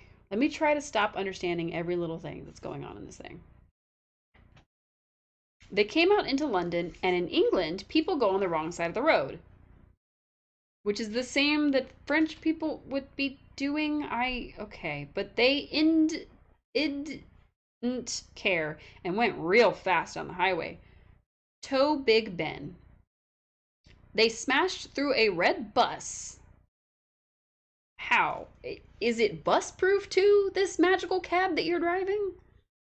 The driver acclaimed, you bloody wankers, but they couldn't hear because they were going toe fast. They parked up at the Ritz Hotel and walked inside. It was all posh and stuff, and a man was polishing some gold knobs. He looked at Dark and Naomi and waved his hat around while saying, Good day to you, chappy fellows. Good day, chipped up Dark, pretending to talk British. I would like to purchase one of your rooms that me and me bird here can sleep in at night times. Of course, sir. He took Dark's money and carried them up to the room. He just, whoop, carrying you to the room now. It is the Ritz, so, maybe they do that there. Maybe they just throw you over their shoulder and carry you up to the room. It'd have to be really strong. The room was like the size of an airplane garage, and the walls were made of gold and rubberies. Like condoms? In the middle of the crapet, which was all tartan, was a bed that was big as a truck. It was made with gold blankets and goose feathers inside it, and the mints on the pillow were dead posh, and it had magic fingers, too. What? Dark eated both the mints because he was like Elle and ate candies. I think most people eat candy? I'm so confused. Okay. It's Takata again. Wait a minute. What should we do in this room all alone all night? Winked Takata. Nakeding. You read me like a book, said Dark. He took off the leather vesty thing and pants that he had stealed from Mello. Under it was some boxers that had lots of posh letter D's on. He walked to the wardrobe and taked himself the posh dressing gown and the flat farmer hat and the walking stick, and also he grew a mustache. Now I look more British, he gurgled. I'm very turned on by British, Naomi moaned. Dark had read a book about sexing and also done it a few times, so he knew the drill. Naomi was still a virgin, though, and that's why C dumped Ray for Dark. What? She was surprised at Dark's man thingy because it was big than Ray's by about 17 times. Ray would often take his pants of and show her, but not use it because Dark was bigger and scarred him. Who is Ray?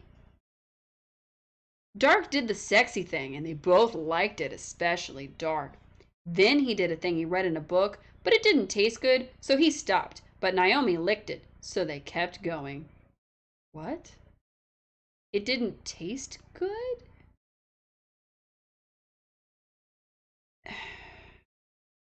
Amazing to me how the descriptions in these fanfictions are so bare bones. I mean, they're trying to keep it as a T rating instead of an M rating, so I get it, but also...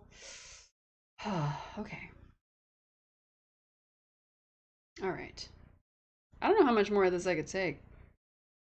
They sexed all night so much that they didn't have to sleep. That's not how that works either. Dark had a shower, and Naomi needed two just in case. Just in case what? Dark put on a posh suit and a top hat, and Naomi found a spaghetti top, so they both looked like fancy people and not asses trying to kill near. Nearby, get it, was near. Excuse me, you fine gentleman, and you delightful misses, said Near, who was dressed like a chimney sweep. Why, yes, dear boy, answered Dark, coshing him over the head with a cosh. What is a cosh? Cosh.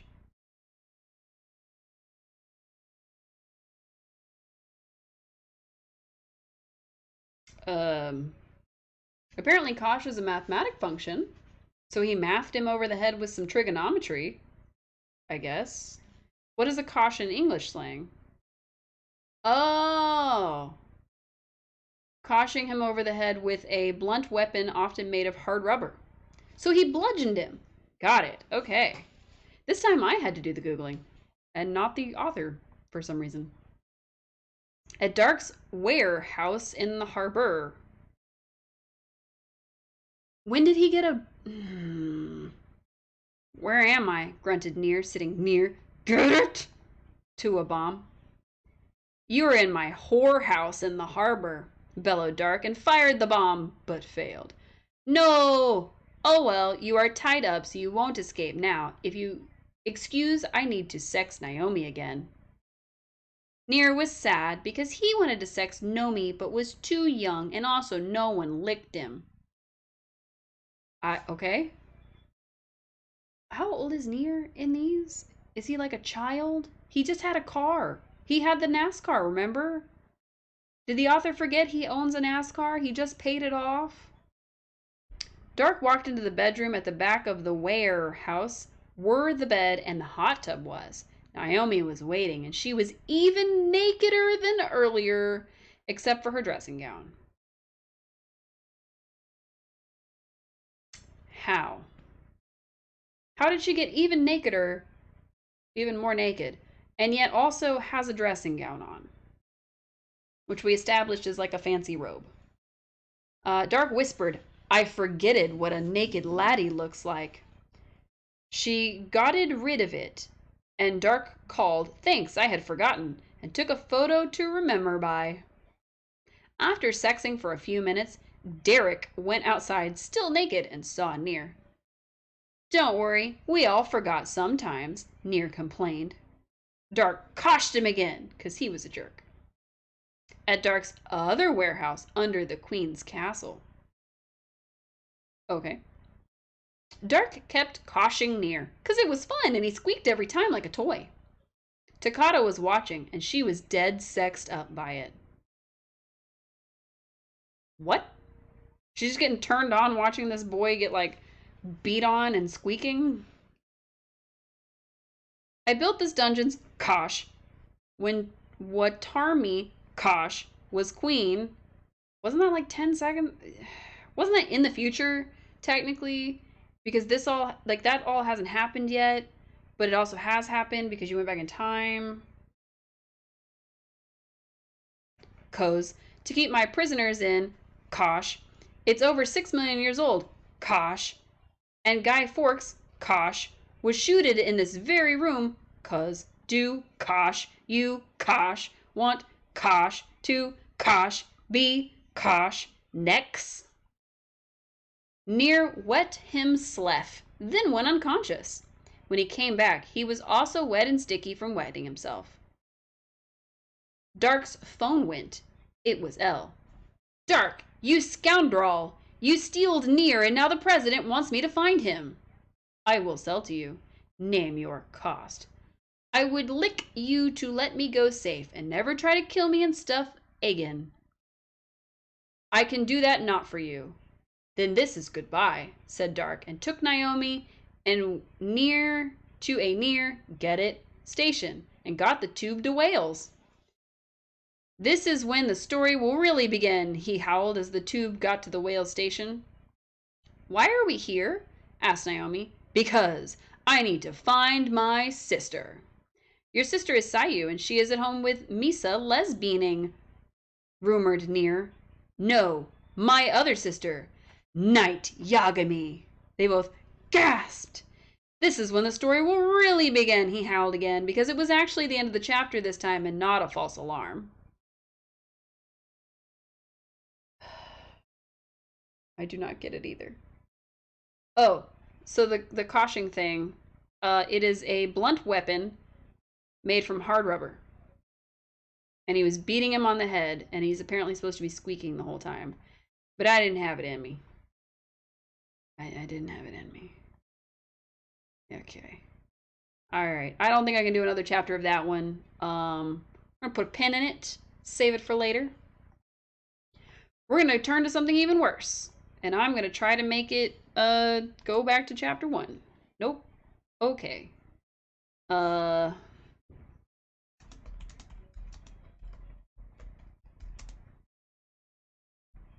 I want to see the beginning of this chapter. For some reason, it went to chapter 4 when I opened it, and then it wouldn't go back. So, yes.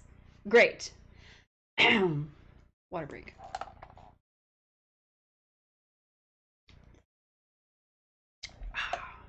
Hydration. All right. Infamously, Wattpad. Chapter 1. Beep, beep, beep. I rolled over and threw a pillow at my alarm clock. Sophie, get your lazy ass downstairs, my crackhead mother yelled. I ran to the bathroom and brushed my teeth. I looked in the mirror to see my blue orbs staring back at me. I put my long, wavy brown hair with natural blonde highlights into a messy bun. I threw on a pair of sweatpants and my favorite hoodie. I went downstairs to see my mother sitting at the table holding a bottle of vodka and a cigarette. Listen up, whore. I needed money to pay the bills, so I sold you. Your new owners will be here in a minute, so go pack. You can't do that. You're an awful mother. She shrugged and took a swig of vodka. I never wanted you to be born in the first place. Go upstairs and pack now. I planted my feet to the ground. No. Why don't you just use all the money you spend on crack and meth to pay the bills? She threw her cigarette at me. Because I love drugs and hate you. I stormed upstairs and felt the tears start to stream down my face. There was no way I was going to let her sell me to a creepy old man. I grabbed my backpack and filled it with some clothes and my favorite books. I tossed in my iPhone 4S and the 1975 poster. I decided I was going to have to run away. Since I am not like other girls, I don't have very many friends. My gay friend Jonathan was mean, but he lived like a block away. I slung the backpack over my shoulder and slipped on my Converse. She's not like other girls. I bolted down the stairs and towards the front door when I felt someone grab me by the hood. It was my mom's drug dealer, potbelly boyfriend. Tiffany, your bitch daughter is trying to run away. I punched him in the face and made him let go of me. But when I opened the door, I saw 5 boys blocking the way. one with emerald green orbs and curly brown hair, spoke first. My hair is in my eyeballs. What is happening? You hate it so far? Don't worry about it. Hello, love. We're your new owners. I rolled my eyes and pushed him. Aren't you guys that stupid band One Direction? There's no way in hell I'm going with you. I tried to run through them, but I felt something hit the back of my head. I spun around to see my mom had just thrown a glass at me. I tried to jump on her, but two of the boys grabbed my arms. She laughed in my face. Thanks for taking her off my hands, boys. Bye, you slut. Shut the fuck up, you dumb bitch. You're the one who just sold her own daughter. I hate you. The boy with light brown eyes slapped me. Wow. Hey, don't curse, you bitch. I slapped him back. Shut the fuck up. Before I had a chance to punch him, someone put a rag around my mouth. It smelled like chemicals, and it made me pass out. That's not how chloroform works. Just around her mouth. Just instead of her nose, which would actually be where it would need to be. It's fine. I woke up in the back of a van with 5 boys staring at me. I remembered what happened this morning. Where the hell am I? I screamed at the blonde one. You're on your way to our mansion. Your mum sold you to us, he said in an Irish accent. I can't do an Irish accent. We're just gonna... I know that, dumbass. Let me go right now. I tried to jump on him, but someone had tied my arms and legs to a box. Calm down, love. We'll take care of you, said the one with blue eyes and a British accent. Fuck off. I don't want to be One Direction slave. Why not? All girls love us, said the one with green orbs. Well, I'm not like other girls. I want to go home. Why would you want to go home? Your mom is an abusive junkie. I shrugged. Yeah, well, I learned how to deal with her. What are your names, anyways? They all introduced themselves, so I told them my name. If you guys are famous, isn't it illegal to buy girls? I could tell the news stations. Lewis slapped me in the face. No, you won't do that, because you're not going to be allowed to leave the mansion. That's illegal! They all shrugged. We don't care, said Zane. Harry cleared his throat. Well, we have some rules for you. Rule 1, no trying to escape. Rule 2, you have to do whatever we say. Rule 3, you're not allowed to lie to us. Do you understand? I nodded. Good. All right, first question. Are you a virgin? I shook my head, and Neil, I don't know how to pronounce the name. Neil kicked me. Liar, your mom already told us you are. Before I had a chance to yell at him, the truck bounced on its brakes. Oh, slammed on its brakes. Good, we must be here. Harry and Lewis, untie her and bring her inside, Liam instructed. As Harry untied my legs, I felt his hands start to travel up my legs, so I kicked him in the face. Oi, you're not allowed to do that. I shrugged. It wasn't in the rules. Lewis hoisted me up and forced my hands behind my back. He dragged me out of the van and up the driveway. The house was huge, and they had a pool and a hot tub. Lewis threw me onto a bed in the first room on the right. This is your room. If you're good and don't try to escape, maybe we'll buy you a TV. I want my backpack. He sighed and went back to the van to get it, leaving me alone with Harry. You're very pretty, Sophie. I rolled my eyes at him. Shut the fuck up, Harold. I don't want to talk to you. He got very mad and left the room screaming. Liam, why did you pick such a stupid girl? I wanted to beat him up, but I was too weak from being gassed earlier. I went into the closet and saw that all the clothes were 1D merch, so I decided not to change. Lewis came back with my backpack and threw it on the bed. There. Now can I have a kiss? You know, I'm not kissing you. He shrugged and grabbed me and pressed a kiss against my lips. Before I could bite him, he pushed me back and left the room. He locked me in. Wow. Chapter 3. You'd rather be naked than wear 1D merch. I mean, she's still clothed right now.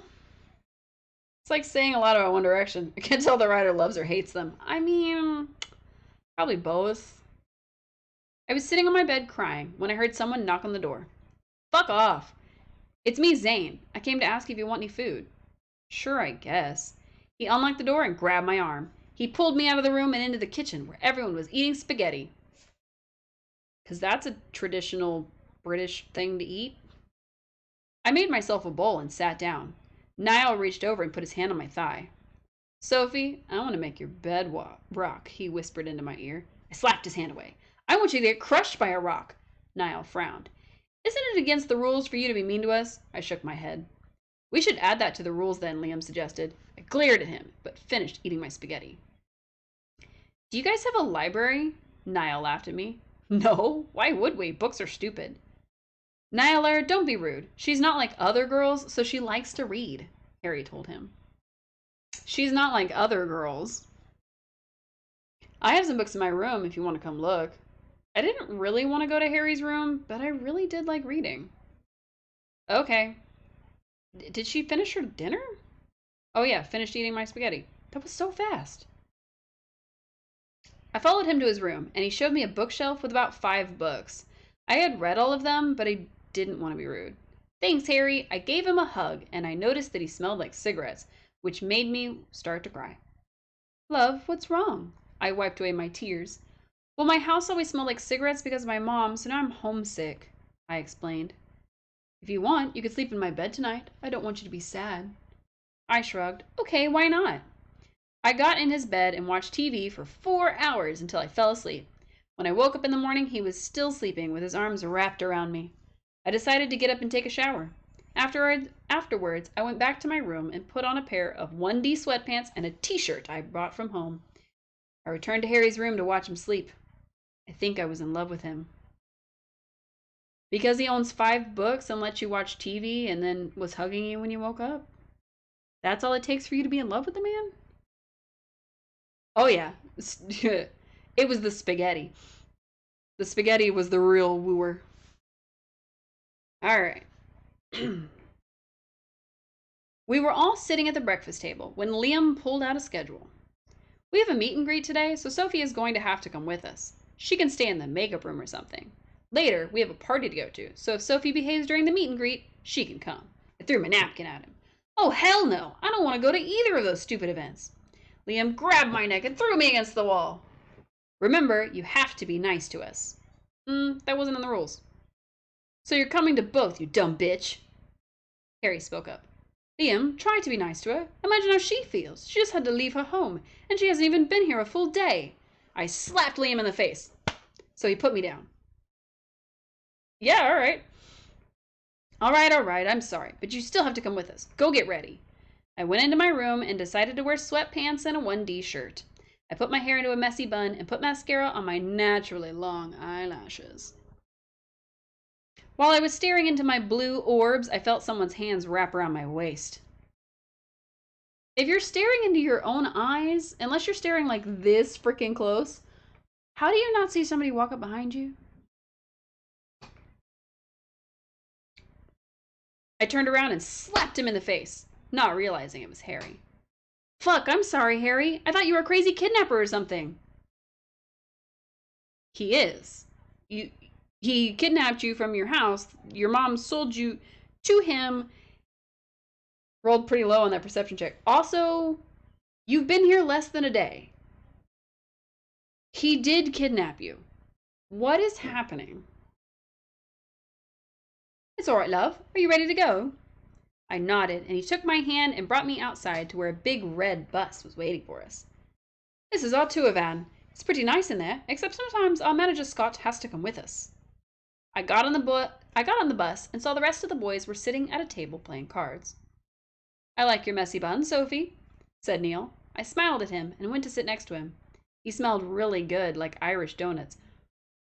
What's an Irish donut? Irish donut. Like a cream-filled donut? Is that all that is? Okay. There's these ones that look like hot dogs. There's... Are they just... Wait. Is it just a cream-filled donut? Like, is that all that is? It smells like sugar and whiskey. There you go. Oops, wrong one. Alright, this one. Like Irish donuts. I started to run my fingers through his hair, and then I decided to kiss him. We kissed him for like 5 minutes before I saw Harry looked really sad. Sophie, I want you so bad, Niall whispered into my ear. I like you too, Neil, but I think I'm in love with Harry, I explained to him. Oh, okay. Well, then you shouldn't have sex with me. Go sit with Harry. I gave him a kiss on the cheek. Thanks for understanding, Neil. Niall? I think it's Niall. Harry was sitting on his bed. There's a bed in the tour bus? So I went over and joined him. Hey, what's up? He grabbed me and kissed me roughly, pulling my hair in the process. Our tongues fought for dominance, and his won. He moaned softly, and I watched his green orbs light up. His hand ran up and down my leg, and I felt his hot breath on my neck. Sophie, I need you to help me, I heard Lewis shout. I rolled my eyes and pushed Harry away. I have to go, but I'll see you later. I went over to Lewis's compartment and saw that he didn't have a shirt on. He had abs and was really hot. What shirt should I wear? He held up a blue one and a black one. Oh, the blue one. It matches your eyes. Thanks. He slipped the shirt on and gave me a smile. Lewis, I need advice. Do you think Harry likes me back? You've known him for less than 24 hours. He shrugged and started combing his hair. I don't know. If he fucks you, then probably. I rolled my eyes at him. I've never had sex before, though. Is Harry good at it? Lewis nodded. Yeah, I would say so. Don't worry about it. Besides, we're almost here. I left his compartment and went to wait at the front with everyone else. Harry grabbed my hand, but then Liam slapped me. You can't hold her hand, dumbass. We can't let the fans know that we bought her. He handed me a bag with makeup. If anyone asks, say you're the makeup artist. Don't talk to anyone, and if you say that your mom sold you, I'll beat you up. I rolled my eyes at him. Okay, whatever. When we got off the bus, a bunch of girls were screaming and trying to touch the boys. Security guards had to keep pushing them away. We got inside where there was a table for them to sit at. Girls came up to get pictures and autographs. A few of them gave me dirty looks, but most of them were too busy trying to get Zane or Niall to hug or kiss them. After 4 hours, there were only a few girls left, and I was so bored. I heard a familiar voice say my name. I glanced down at the name. Sophie, what are you doing here? It was Michaelia, a mean girl from school. I'm the new makeup artist. What are you doing here, bitch? Liam gave me a nudge, telling me to shut up. She rolled her eyes. I'm here to meet One Direction. Duh. She got pictures with all of them, but then she tried to kiss Harry. When she leaned in, I knocked over my glass of water so it splashed her. She screamed and slapped me in the face. Harry immediately stood up and pushed her to the ground. You guys are both crazy. I'm gonna tweet about this. Harry shrugged. All right, well, you assaulted Sophie first. Now get the hell out of here before we call the cops. She flipped me off before leaving, and then Harry gave me a hug. Why did she hate you so much? I used to go to school with her, and since I'm not like other girls, she hated me. Water gun was super effective. Splash was super effective. Since I'm not like other girls, she hated me. Is it time to go home yet? He nodded, and we all went back to the bus. On the bus ride back, me and Harry watched a movie while cuddling. When we got back to the mansion, I went back to my room to get ready for the party. I found a strapless red dress that was really sexy, so I put that on and a pair of black heels.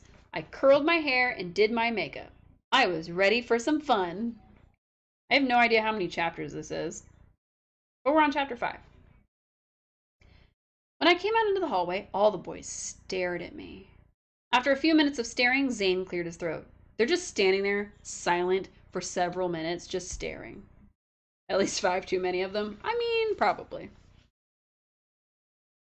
Alright, we're going to the club, where our friends have reserved a whole floor. Sophie, make sure you stay with one of us the whole time, and don't get too drunk. I nodded, and we went outside to wait for taxis. I got in one with Harry, and he played with my hair and started kissing me.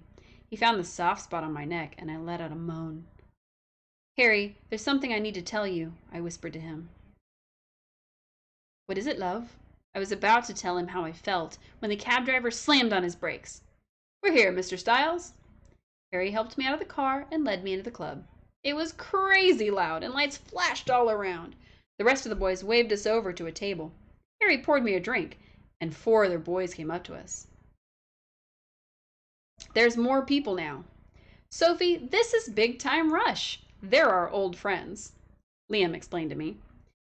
Which is a totally different boy band, by the way. So now there's 2 boy bands all looking at her. I smiled and gave a polite wave. The one with floppy blonde hair was staring intensely at me. He stuck out his hand. Nice to meet you, Sophie. I'm Logan. I shook his hand. Do you want to dance? Before I had a chance to speak, Harry wrapped his arm around me. Sorry, bro, but Soph already said she'd dance with me first. Come on, let's go. Harry pulled me out to the dance floor, and I saw him and Logan glare at each other. What was that all about? He seemed super friendly. Harry scoffed. No, he's awful. Stay away from him, he demanded. I didn't like being told what to do, but I liked dancing with Harry. He grinded his hips up against me, and I felt his soft hands on my shoulders. After a few songs, I told him I wanted to take a break, so he led me back to the table. Niall was doing shots off some redhead, Liam was talking to one of the Big Time Rush members, and everyone else was out dancing. I decided to go up to the bar. I'll be right back, I assured Harry. Could I get a vodka with Red Bull? I asked the bartender. He frowned at me. You don't look 21 to me. I'm gonna need to see some ID. Yeah, how old is this girl? She's supposed to be in school, so I imagine she's probably under 18? But, I don't know. She's with us, Zane shouted from the dance floor. The bartender shrugged and poured my drink. I started to head back to the table when I saw there was a girl who wrapped her arms around Harry.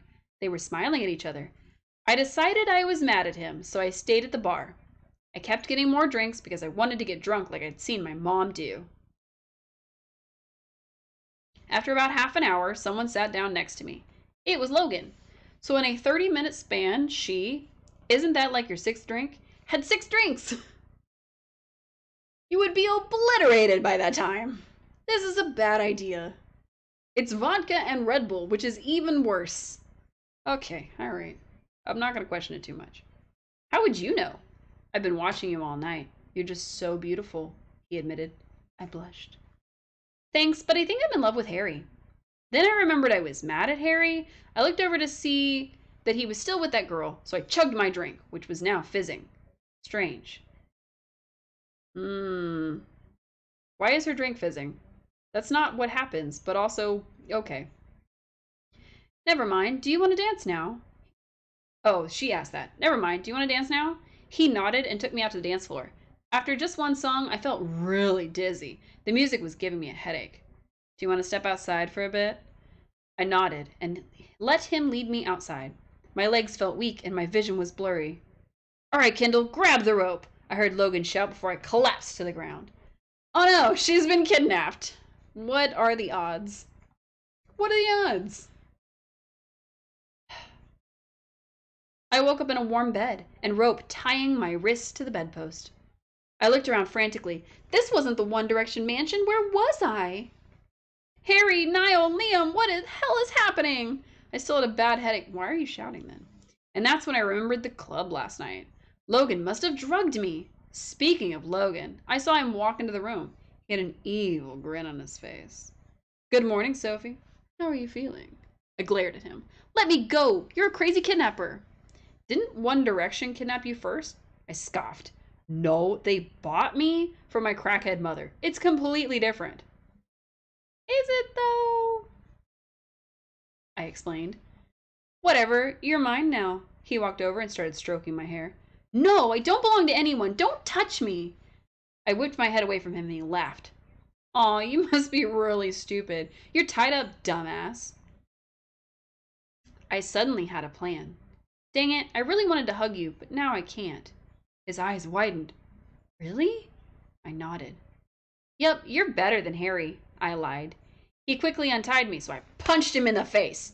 You're stupid as fuck. I can't believe you fell for that. I laughed at him. He grabbed my shoulders and slammed me up against the wall. Like off the bed? Into the wall? Logan, there's mail for you at the door, someone shouted. He threw me back onto the bed. I'll deal with you later. He dashed out of the room and locked me in. I screamed and banged on the door, but it was no use. I looked for a window I could escape out of, but they were all boarded up. I was still in the dress from last night, and my makeup was a mess. There was a bathroom, so I decided to take a shower. Logan had a bunch of girl clothes in his closet, which was super weird. I found a nice skirt and t-shirt to wear. I thought she wasn't like other girls. I put my hair into a messy bun and wiped off all of my makeup. I was super hungry, but I didn't want Logan to come back. I decided to rip up all the other clothes in his closet and throw stuff around. I heard footsteps approaching. A guy with black hair flung open the door. Who the hell are you? I shouted at him. I'm Carlos. Who the hell are you? Logan kidnapped me. Can you call Harry? Harry Styles? I nodded, and he shook his head. Sorry, but I probably shouldn't. Logan hates Harry, and I don't want to get between that. I was about to plead with him when Logan appeared behind him. Go away, Carlos. I need to talk to my new sex slave. Sex slave? Oh, hell no. Logan slammed the door and grabbed me by the neck. Listen, you bitch. I've had about enough of you. You're mine now, so you better get used to it. He pressed himself against me and started to kiss me. I bit his lip and he screamed. Oh, and screamed. He didn't seem to care and kept kissing me. All of a sudden, I heard a gunshot. People were screaming. I heard Niall yell, "All right, headshot." Wouldn't that have gone through his head and into hers? Aha! They're here to rescue me. Logan looked furious. Okay, so he didn't die. He didn't actually get shot in the head. Okay. He pushed open the bookshelf, revealing a hidden passageway. He dragged me into it, but before he had a chance to shut it, I screamed out, "Harry, I'm in here!" Oh, they shot somebody in the hallway. Oh. Aw. Logan slapped me and put his hand over my mouth, but it was too late. One Direction, minus Zayn, burst into the room carrying paintball guns. Oh, okay. Logan started laughing. You idiots are going to defeat me with paint? You guys are pathetic. Niall shrugged. We already took out all the guards. Now it's your turn. They all shot at Logan, hitting him in the face. He fell backwards and released his grip on me. I ran into Harry's arms. Harry, you came to save me. Of course. I love you. I kissed him. I love you too. Now let's get out of here. We all dashed out of the room and down the stairs. Big Time Rush Mansion was a lot bigger than One Direction's. We ran outside where Zayn was sitting in the driver's seat of the van. Did you get her? I waved to him and we all jumped into the back. Step on it, Zayn, Harry shouted. The other Big Time Rush members had real guns and they were shooting at us. Luckily, Zayn zoomed out of there before they could take the shot. I was finally safe. What? Okay, so they busted into the mansion with paintball guns. Even though these guys had real guns, they didn't go and get them or try to use them. They just had them later? And before they could fire those guns, they peeled out? Okay, all right, that's following so far. I spent the entire car ride home kissing Harry. Niall spent the entire car ride pretending that he wasn't watching me kiss Harry. When we got back to the mansion, Liam broke down what had happened. They noticed that all the Big Time Rush had left the club, which was really weird. Lewis had gone to look for me since he needed someone to tie his shoe, but no one could find me. Zayn put two and two together and figured out that they must have taken me. Since the location of the Big Time Rush mansion was also a mystery, it took them 7 hours of driving around to find it. What? I was so shocked. No one had ever cared about me before. I still don't understand why you guys only had paintball guns, especially if you knew how dangerous Logan was, I said to Harry. We're currently not allowed to have real guns after that fight we had with the Wanted, he explained. Oh, I love that band. They're so edgy and cool. Lewis slapped me. Shut the fuck up, Sophie. We hate them. I punched him in the face, and Harry had to grab me to stop me from beating Lewis up. Guys, let's not fight right now. How about we go out to eat? Zayn suggested. Yeah, that sounds good. We all got back in the van, which was still covered in bullet holes. I thought they peeled out before they could get a shot off. Okay. And paint. Liam found a nice sushi restaurant for us to go to, and the boys were quickly recognized. 2 girls about my age came up to our table. Oh my god, you guys are One Direction? The one with red hair squealed. Yeah, we are. Do you 2 lovely ladies want our autographs? The girls smiled and nodded. You're really pretty, the blonde told me. I helped them take pictures with the band, since they seemed decently nice. I watched Liam whisper something in the redhead's ear before they walked back to their table giggling. I ended up sharing a spicy tuna roll with Harry, and it was actually pretty good. The boys mostly talked about music the whole time, but Harry kept one hand on my knee, which was very cute. When we were about to leave, the waitress approached us. I'm sorry, sir, but your credit card declined, she said before handing Lewis's card back. Huh? Aren't you all super rich? The boys all nodded, and Lewis pulled out his phone. This is bullshit. I'm calling the bank right now. I played with Harry's hair as we sat patiently, listening to Lewis scream into his cell. Liam had disappeared off somewhere with the girl from earlier. You tell her that I'm going to be down there in less than 10 minutes. If that bitch spends even a cent of my money, I'll kill her. Lewis threw his phone at the wall. You guys won't believe what's happening. Sophie's crackhead mother is trying to sue us. She's saying we kidnapped her daughter, and now she has control of our bank funds. None of that really made any sense, since lawsuits don't work that way, and 1D didn't technically kidnap me. What are we going to do, mate? Harry asked Lewis. We're all going to go down to the courthouse and raise hell. Where's Liam? After about 5 minutes of frantic searching, Liam was found fucking the redhead in the kitchen. Another possible lawsuit. Wow. You've reached the end of published parts. It was last updated December 15th of 2020. Good! I didn't want to read any more of that anyway. How are you going to call out your own nonsense in the middle of the fan fiction? Okay. Alright, I have 2 others for the evening. We could go back to reading more of this nightmare. But there's apparently like a really bad one called My Inner Life. This was like late 90s, early 2000s. Apparently it's a really notorious fan fiction. Yeah.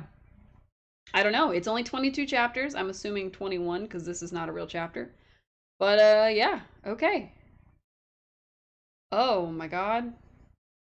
Okay, so it seems like chapter 1 is more notes.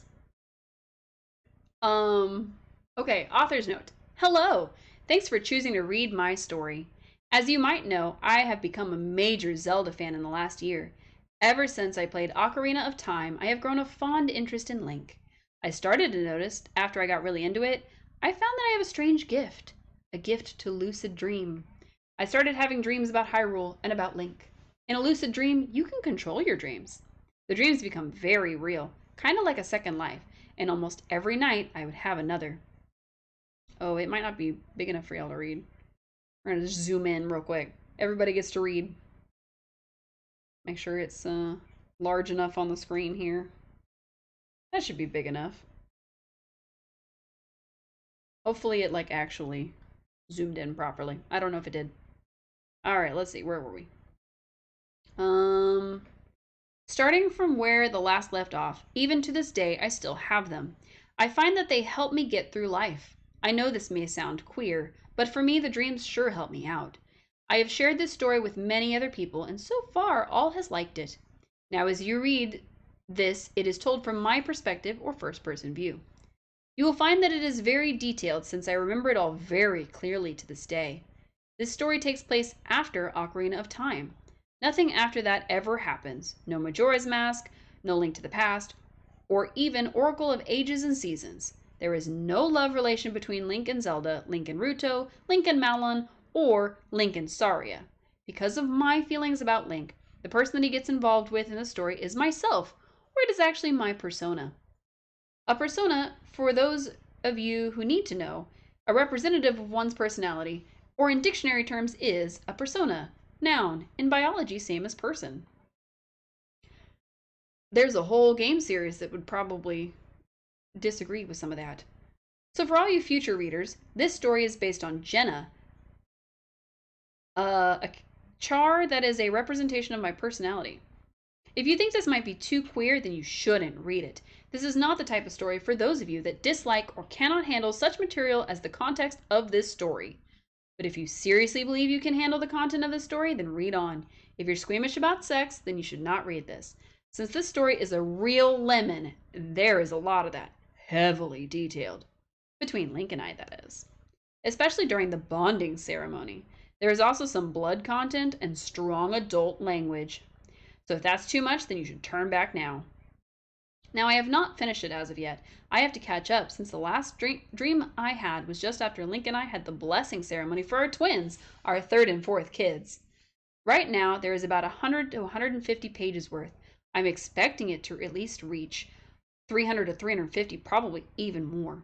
I will try to update as often as possible. I hope that some of you like this. I do not mind sharing it, but please understand that this is very precious to me as well as Link. What? So like I said, if the content of the story sounds too queer to you, turn back now. But to all who wish to continue, happy reading. Thanks, Link's Queen. Rated R for strong adult language, sex, violence, and blood content. It's a final warning. Contains heavy sex, adult language, and talks about my personal encounter with Link. The story is based on dreams about my life with him. If you find the content of the story to be offensive, queer, or plain out off the wall, then do not read on. I have gotten way too many flames about the content of the story when I have placed several warnings. I will not accept any more flames, ramblings, cussings, or excessive lashing out about the character Char, Jenna, or reviews about the content of the story, excessive lashing out, vicious attacks against my personality, or non-mature constructive criticism.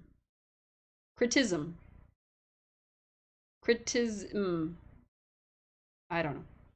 Any reviews submitted that do not follow the above guidelines will be deleted immediately. These warnings are not there to look pretty. The authors place warnings for a reason. It is to tell you what the content of the story is, so that if the reader finds the content of the story offensive, they will not read on. Many authors have been complaining about unwanted, excessive, violent, and just plain nasty reviews that have been submitted by readers about their stories, causing FanFiction to grant authors the ability to delete unwanted reviews and block certain readers. This is a lot. We haven't even got to the story and I'm already tired. Okay. I will say this for myself and for all authors on FanFiction. No author twists your arms or holds you at gunpoint or forces you in any way, shape, or form to read their stories. All readers have the right not to read a certain story. It is your responsibility to read the warnings and decide for yourself if the content of the story is offensive to you, and to make the choice to read on or not. It also is the reader's responsibility to take responsibility on how they handle themselves when leaving a review for an author. Leaving a review that is violent in nature only makes you, the reader, look bad, and it is very immature. If all us here are supposed to be adults, well then let's conductive ourselves like adults and not like little kids. I only expect the violent lashing out and vicious attacks to come from teenagers, not adults. If you people really are adults that are conducting yourselves in the manners I described above, you people really are scaring me. This is so long. I have to read all of this just to read the fan fiction? Bro, I just want to get to the cringe. This is cringe enough, but like, damn. Okay. It's a damn shame to know there are adults out there who cannot conductive themselves in the simplest manners their parents should have taught them. Also, leaving malicious reviews is a sign of low self-esteem. If all you people know how to do is attack someone viciously, it's a sign of selfishness and no respect for oneself. I suggest to all readers who are thinking about leaving a malicious review for me, please get a hobby and learn to control your anger because you're only hurting yourself, not me. Also, leaving a nasty review only makes you look stupid, not me. If you are this thin-skinned, you should not be posting your fanfiction on a website that has reviews. Like, if you know people can review and rate and respond to what you post, don't post it anywhere. Put it in a journal. Like, keep it for yourself. All right, okay. I find it very ridiculous that I had to leave a warning this long, but it is because of the very immature readers that have submitted nasty, childish reviews. Maybe your stuff just sucks. Again, please read the above context before reading on. There are still 7 chapters before we can get to the next thing. The actual story. Okay. I realize this story needs heavy grammar, the plot needs work, stated reasons why people had classified Jenna as a Mary Sue, labeled her as flat. To come to the conclusion, most people do not know or understand Jenna's history. She advised me to create an origin story to explain about her history before she met Link. That way she'll become more rounded. Blah, blah, blah, blah, blah. She resembles my personality. Changing how fast they get married isn't going to be easy.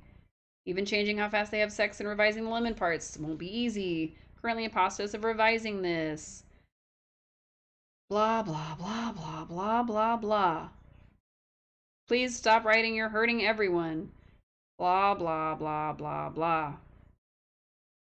Malicious is a good thing. You're blinded by your own selfish pride. Blah, blah, blah, blah, blah. When it's really they're too self-absorbed in themselves to admit they're wrong. Again, that results from selfish pride. One scared to admit in front of others they might just be wrong. How can any of you hold any right to call Jenna conceited when in reality you're contradicting yourself by being conceited as well? Being conceited is again selfish pride and being self-absorbed. And yes, it is and always will be a fact that most reviewers have been conceited and very contradictive. Please do not leave me a review that only contradicts what you are trying to preach. You should, in reality, take your own advice. Okay, you know what? We're gonna keep going. I'm gonna regret this. At least the chapter's not very long. That's cool. Okay. Chapter 3. The actual beginning of the story. It's a prologue. Dreams come in many forms, some good, some bad, some very realistic, even ones that feels very real. A dream may come to us from happy events or even stem from bad events in our lives. Some come to us as a pleasure dream, and some come as nightmares. Some become vague memories after time, while some stay very rich in our minds. This is a story about a dream that I had. A dream that became more dreams. A dream that would end one night, then resumes the next. It became like a second life. Ever since I became a Zelda fan, I grew an interest in Link. I thought of him as the perfect man. One that you could not find of this world. I thought of him as a man that should have been. The more that he attracted my attention, the more I became attracted to him. I felt like there was a connection between him and me. Then he became a part of me. After that, I fell deeply in love with him. I know that may sound queer to you, but love is a mysterious thing and should not be taken lightly. Love is a very strong emotion, an emotion that should be treasured. Love comes from the heart, but when it takes hold, it's got you. I don't quite understand it myself, but I do know that when I first laid my eyes upon Link, I fell in love with him. My heart just told me it was right.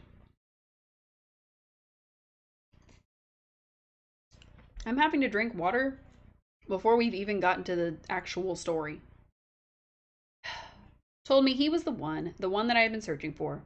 Ever since then, it felt like it was destiny that brought me to him. Even in my mind, it feels the same. I don't consider myself any different from anyone else. Though I have love for someone that is not really there, he will always remain very real to me inside my heart and mind. Oh, that's kind of cute. Even to this day, I still love him. He has kept me very happy. He has made me happy when I was sad. He has made me feel stronger about myself. He's even taken care of me in ways that no one else can. Even though I have feelings for him, I'm not any different from the rest of you. I will always hold him close to me in my heart. He's still on my mind and I still have dreams. The connection remains strong and the dreams very real. I lived an entire life with Link in Hyrule, all stemming from a series of dreams, dreams that I want to have, dreams that I make happen. From the first day I met him, to the birth of our first child, to even the days when Link and I prepared our family in the event that Ganon should return. This book is based on my inner life, a second life lived in a faraway land, in another timeline, in another dimension. A tale of love, passion, despair, and hope. I thought I was reading the other one that was Link-based, but apparently we started with this one. I enjoyed my inner life. I looked forward to going to sleep every night, and I look forward to ones that will come because the love will never die. Okay. The actual beginning. The beginning. I will never forget the day I met Link. It was a warm spring day. I was on my usual trip back to Hyrule with my wagon of goods to sell in Hyrule Market at the annual Spring Festival. 1. Oh dear. There's annotations.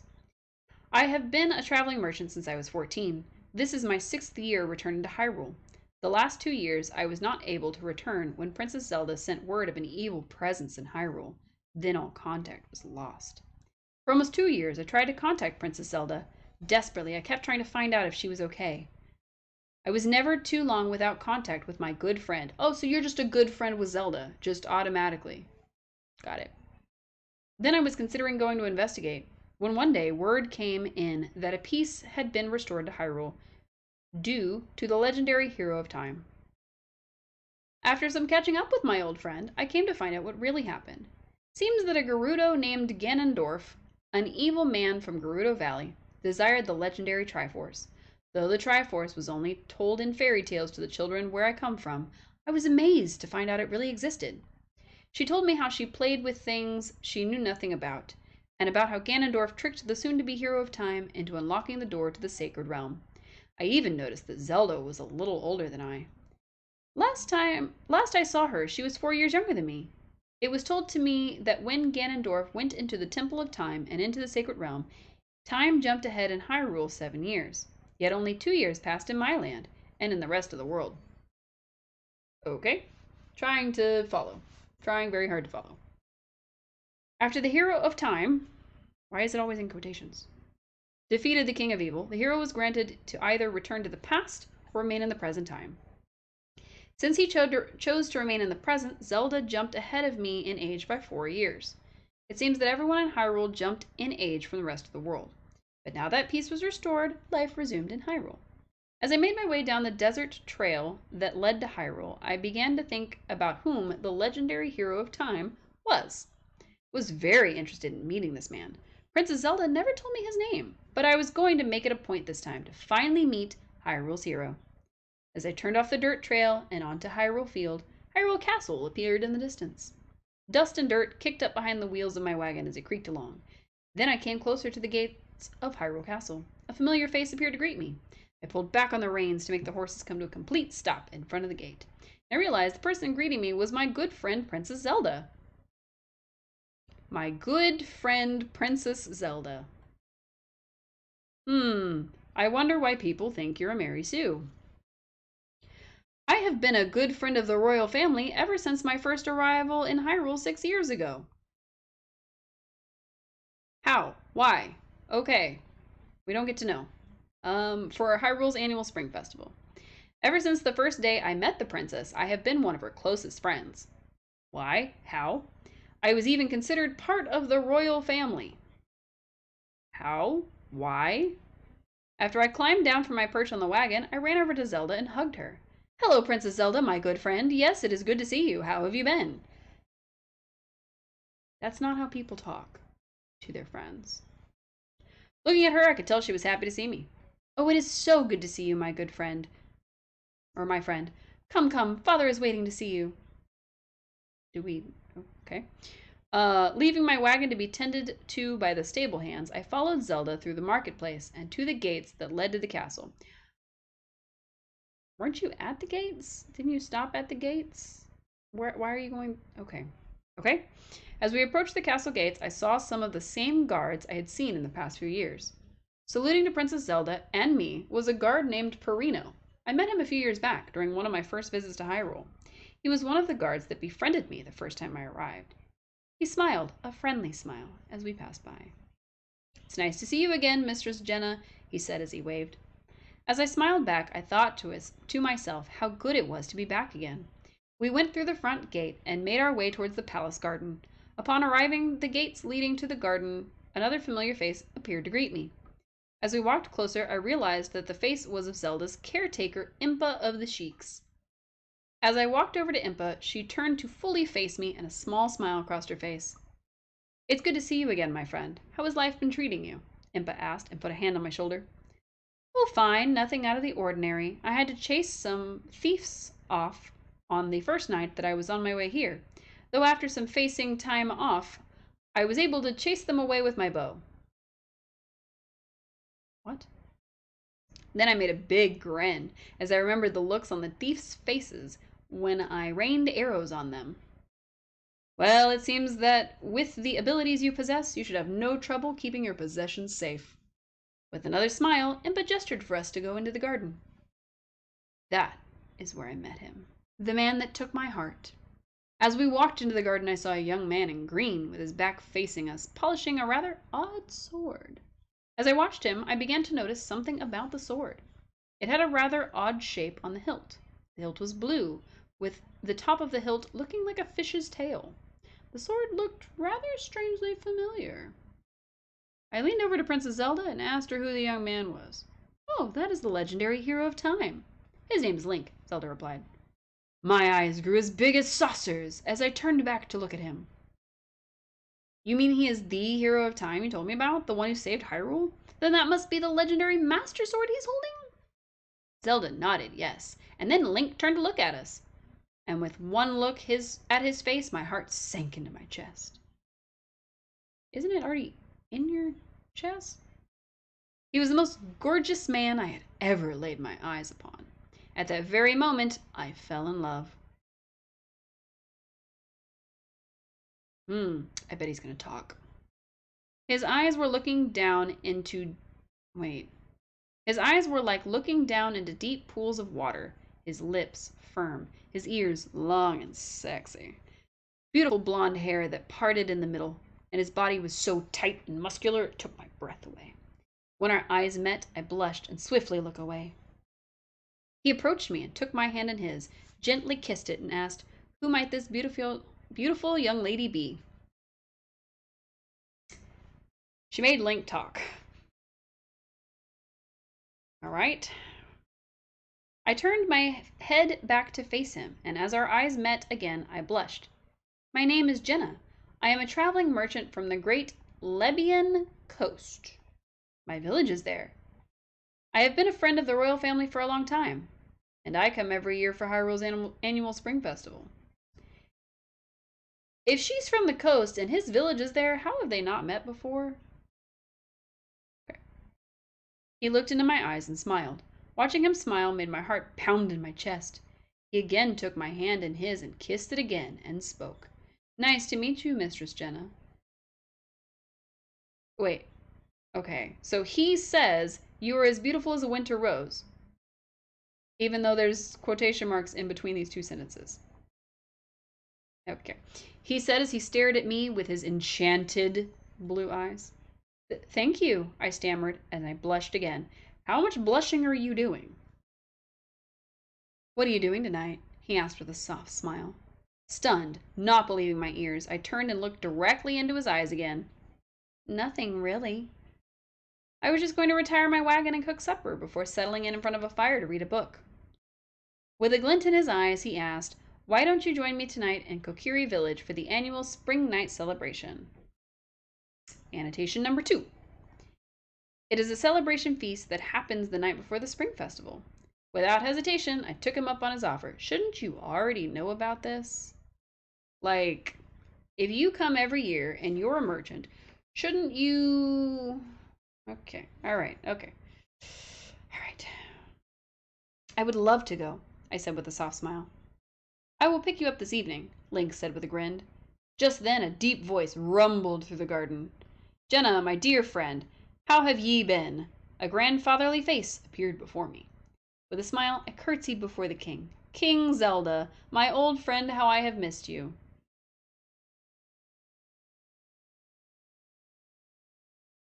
Is Zelda's dad named Zelda?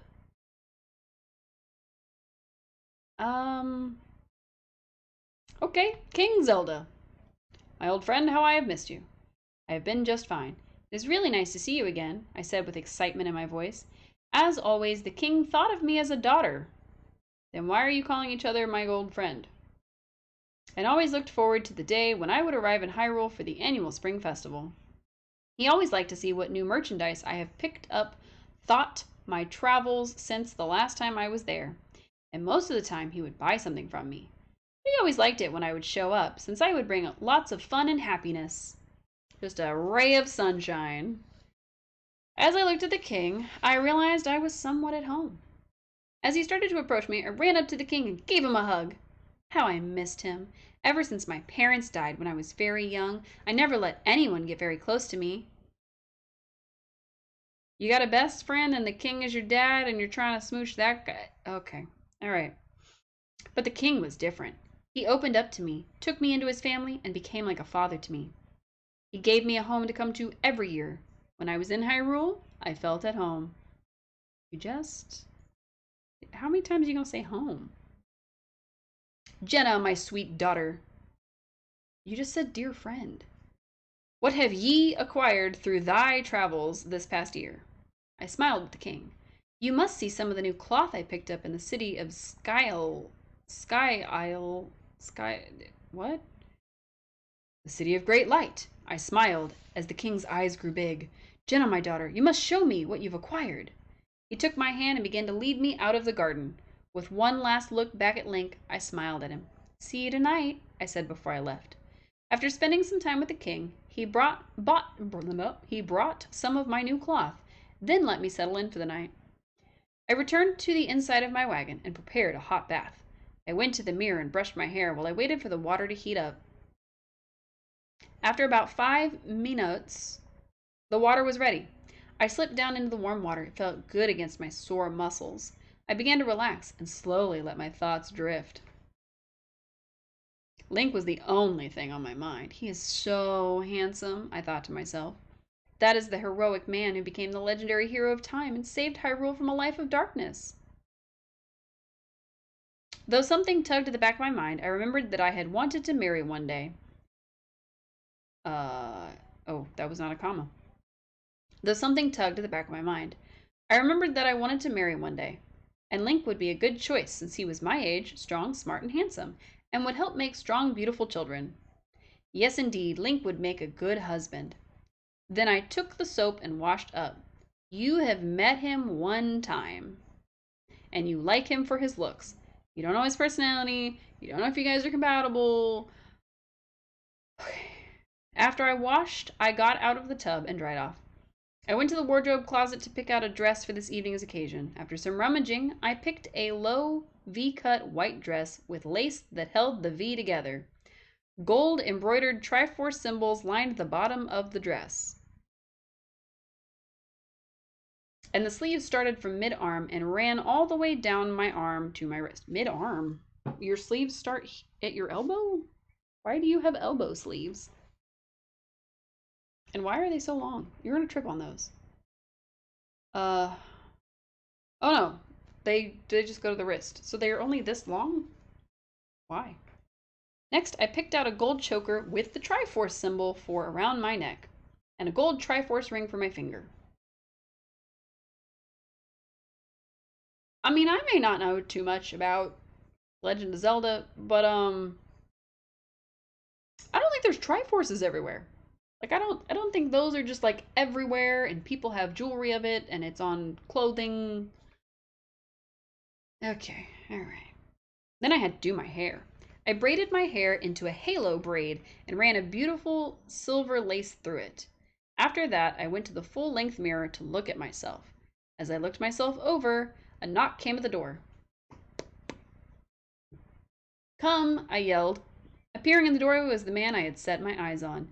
His eyes grew big as he looked me over. "You look beautiful tonight," Link said as he took my hand and kissed it. Then he led me out the door. There were 2 horses in front, saddled for riding. One was a rust-colored mare with a white mane and a tail with a black muzzle. Why is there a shellfish on it? The other was one of my brown mares with a black mane and tail. The one he had gotten was the one with the white star on her forehead. The one whom I named Star Dancer. He led me to my mare and helped me into the saddle. So he just jacked one of her horses. Then he mounted the other horse. Looking back at me, his eyes seemed to glow in the moonlight. "Follow me, I will lead the way." Then he booted the horse in the legs. That's not how that works. And took off at a slow gallop. A slow gallop? What? I then followed. We rode to the south side of Hyrule Field and came upon a long dark tunnel. "This way," Link called. "Through here." I watched as Link disappeared into the tunnel. Then I followed. You just trust this man instantly? You've met him once. And, I mean, I guess he's the legendary hero, but you don't even know where you're going. What is happening?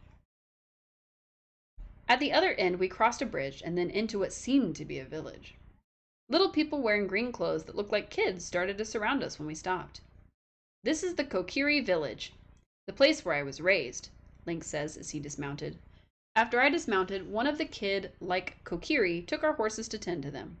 As I walked around the village, the childlike people began watching me. They all seemed very curious to who I was.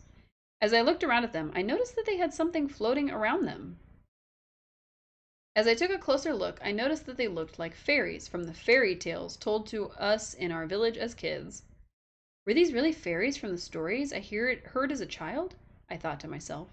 Just then, one of the Kokiri, a young girl, approached me.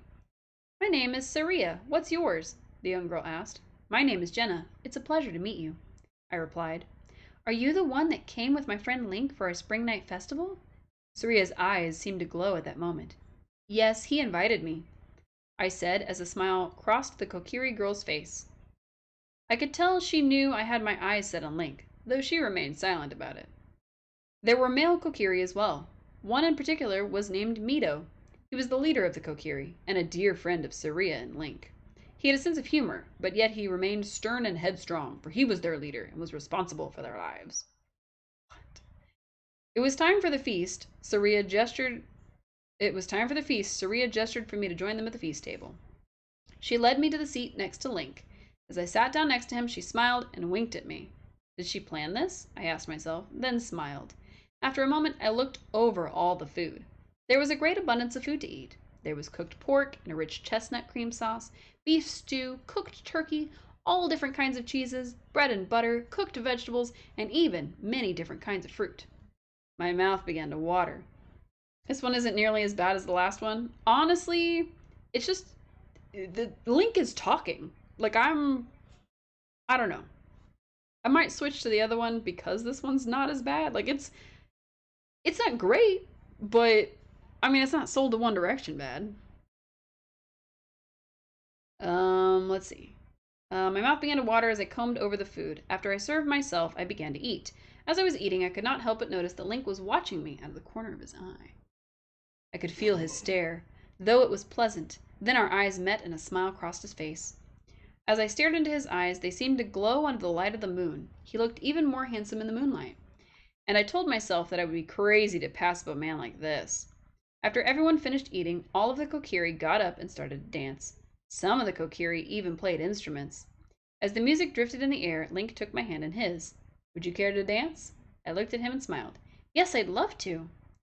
He led me to where everyone else was, and we started to dance. We danced and drank long into the night, and to show my appreciation, I even did a solo dance. Then after I did my dance, I went to sit down and rest. I was tired. Link came and sat down beside me. You look real tired. Are you ready to retire? Link said as he put his hand on my shoulder. I nodded yes and tried to get up and walk, but I was so tired and had too much to drink that I stumbled. Catching me in his arms, Link led me back to where I was sitting. I think it would be wise if you stay here tonight. I have plenty of room and can escort you back to the castle in the morning. Link looked at me with a worried look, and I decided to stay. That is how we spent every night together, even up to the night when I finally shared his bed. What? I started to know within myself that Link was the one I wanted to be with, even more so on the night when I shared myself with him. What? Are you like giving us advanced knowledge here? What is happening? It was a warm spring night, and night had just arrived. Link and I were sharing the quiet sounds of the night together.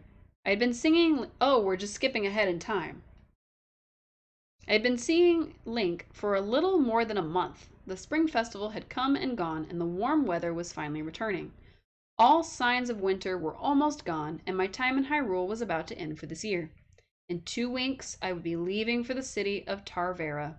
Knowing this made me sad to go, since I did not want to leave Link. I had finally found someone that I truly loved. Fell in love within a month, probably at first sight.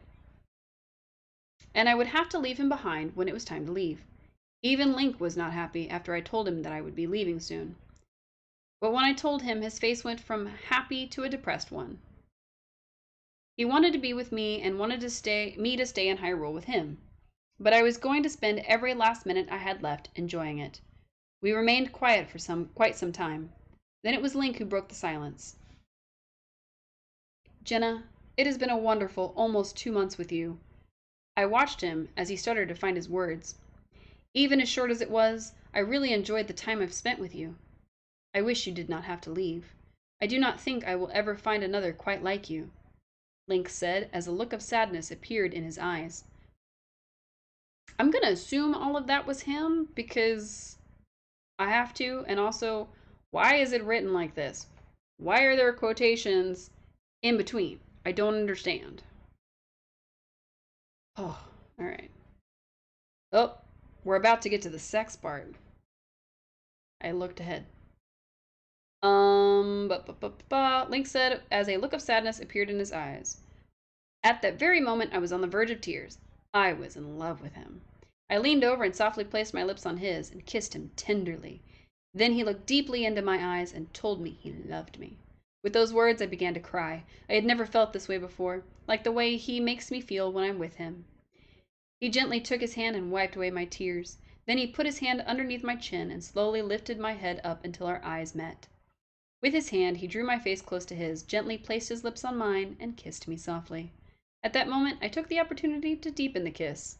And then the sex happened. And I'm not reading all the sex. I began to feel jolts of pure hot passion surging through my lower organs, through my bones. You okay? Alright. So they are already having sex, and she says, I want to make love to you. I whispered to him as he ate my body with his hungry stare. I've wanted to do this since we first met. Bucked my head back and cat-like sounds passed my lips. What? Cat-like sounds? Grammar is hard. Look, cat-like sounds. Okay. Then as he penetrated deep inside my sweaty body, the feeling of feeling like a woman. Oh no. Oh, she was a virgin. Got it. I whispered in his ear he made me feel like a woman. To my surprise, he said I made him feel like a man. I guess he was a virgin too. Okay. I could not wait to feel him again. Got it. The next few days were depressing. Us knowing that I was leaving in less than 2 weeks made us depressed. The nights were spent mostly quiet, except for the occasional sigh. I was beginning to think I'd never be this happy again. Link made me feel special. He made me feel like a woman, and he was my first. Do I really have to leave? I asked myself. But then I remembered that the places I traveled to every year were counting on me, so I had to go, love or not. It was the day before I was leaving. I was at the marketplace for the last time for this year. I was at my stand selling what I had left when I saw Link enter the market and head for where I was. As I watched him, I wondered if this was going to be the last time I was ever going to see him. I began to cry when he approached me. Taking his hand, he gently wiped away my tears and told me not to cry. He looked deeply into my brown eyes and told me he had something to tell me. Then he got down on one knee and produced a small gold box. He opened it to reveal a gold diamond ring inside. With a loud gasp, I clapped my hands over my mouth. Then he took my hand in his. Will you marry me? He asked with hope in his eyes, and I started to cry again. Oh my goddess, yes, yes, I will, I said in between the tears. How does that work? He took my left hand and placed the ring on my finger. Then he got up, we embraced, and started to kiss. Now I knew I did not have to leave. Hyrule was meant to be my home. We were destined to be together. Didn't you just say they were counting on you? I had to go, love or not? Hold on. Getting married doesn't change that. If they're really counting on you, you have to go. Alright. So she stays. Alright, summer finally arrived and signs of spring were slowly fading. I thought it was already here. I thought summer was already here before you banged. Like, okay. I was spending my days at Hyrule Castle helping with the chores and making plans for my upcoming wedding. Link spent his days building a home in the Lost Woods for us to live in after we were married. I was excited about our upcoming wedding. I was marrying Link. I finally had the man I fell in love with. It's been 2 months. What do you mean, finally? He was special to me, and he was building a home for us to live in, a home for us to raise our family in. Link told me he wanted to be a father, and that most of all he wanted a son. We had talked about having children together. When I first started my traveling, I did not want children, but now that I was marrying Link, I decided I wanted to have children with him. Having children by him would make them beautiful and strong, since Link was strong and beautiful himself. Wow, you okay? Even my friendship with Princess Zelda and her father grew stronger when we told them about our engagement and that we were going to have children. Since Zelda was not betrothed and had not yet wed, this was the closest thing to her being a mother and the king being a grandfather. That's very cringe. Now that we were to wed, my life was almost complete. Oh Oh my goodness. Okay. That is not how that works. Okay. Okay. Honestly, this one's cringe, but it's not as bad as I thought it was gonna be. Um, it's just a person who's really had a lot of fantasies about Link. Um, so we're gonna read this one as our final one for the night. It says that it's 10 chapters total. One of them is a disclaimer, which is that chapter 3 includes invented distortions of homophobic slurs, and chapter 6 includes the word rape, but not actual rape. I was much younger, less worldly person when I wrote these stories. I felt that things like rape and homophobic slurs, while awful, could be warped into absurd caricatures that transcended their hurtful origins. Okay, so extra cringe. While this may be true in other contexts from other offers, I do not feel it is my place to do it. The experiences of those who have suffered from rape and homophobia are bad enough as it is without my story normalizing the language that makes them accepted. I could delete the stories, but that would not change their history and prevalence. I choose to let them remain as a testament to my prior ignorance. Okay. This is a Harry Potter fanfiction. It's just called H. So it is not a Legend of Zelda fic. I apparently clicked the wrong one, but that's fine. Oh well.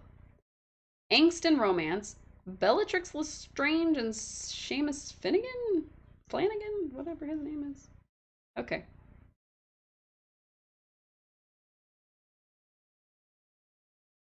Um,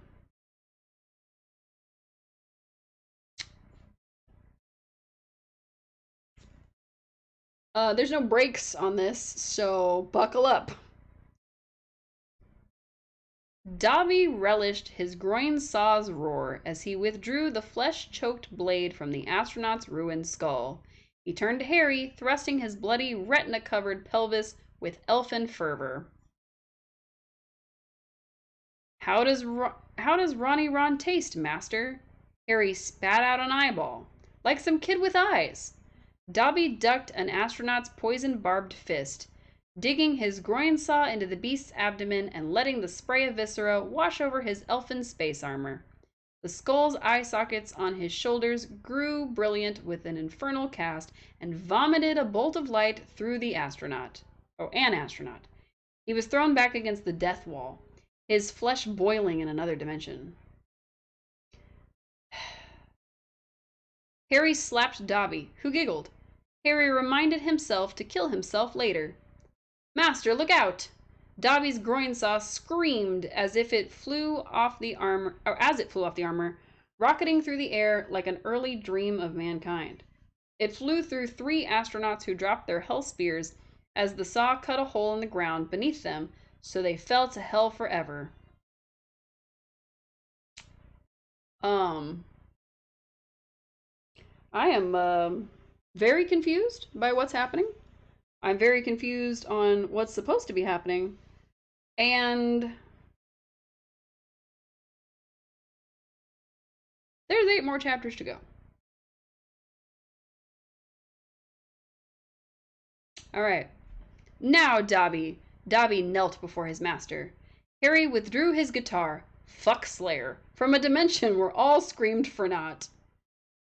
What is happening? Wrought from the silver heart of heaven's false promise, laced with vessels that pulsed with angels' menstrual blood. What was this person going through? Hewn from the horns of Satan's generals, it laughed as it was set loose, a laugh that only Harry could hear, but no one could share. Okay? Harry swung the guitar through Dobby's chicken neck. He took the head of his fallen dwarf slave and tore open his stomach, stuffing the head inside. Harry vomited steam and summoned a great meteor from space to smash into Hogwarts and kill everyone there, for no reason at all. A vision then appeared. It was Dumbledore, entombed in his cursed mummy armor, calling Harry from his moon base, which wasn't on a moon. Harry, you must rock the fuck out. Harry channeled his rage through Fuckslayer. And the angel blood boiled as he summoned the great meteor, swathed with the blood of the tiny fucklings at Hogwarts, leapt onto it and flew into space.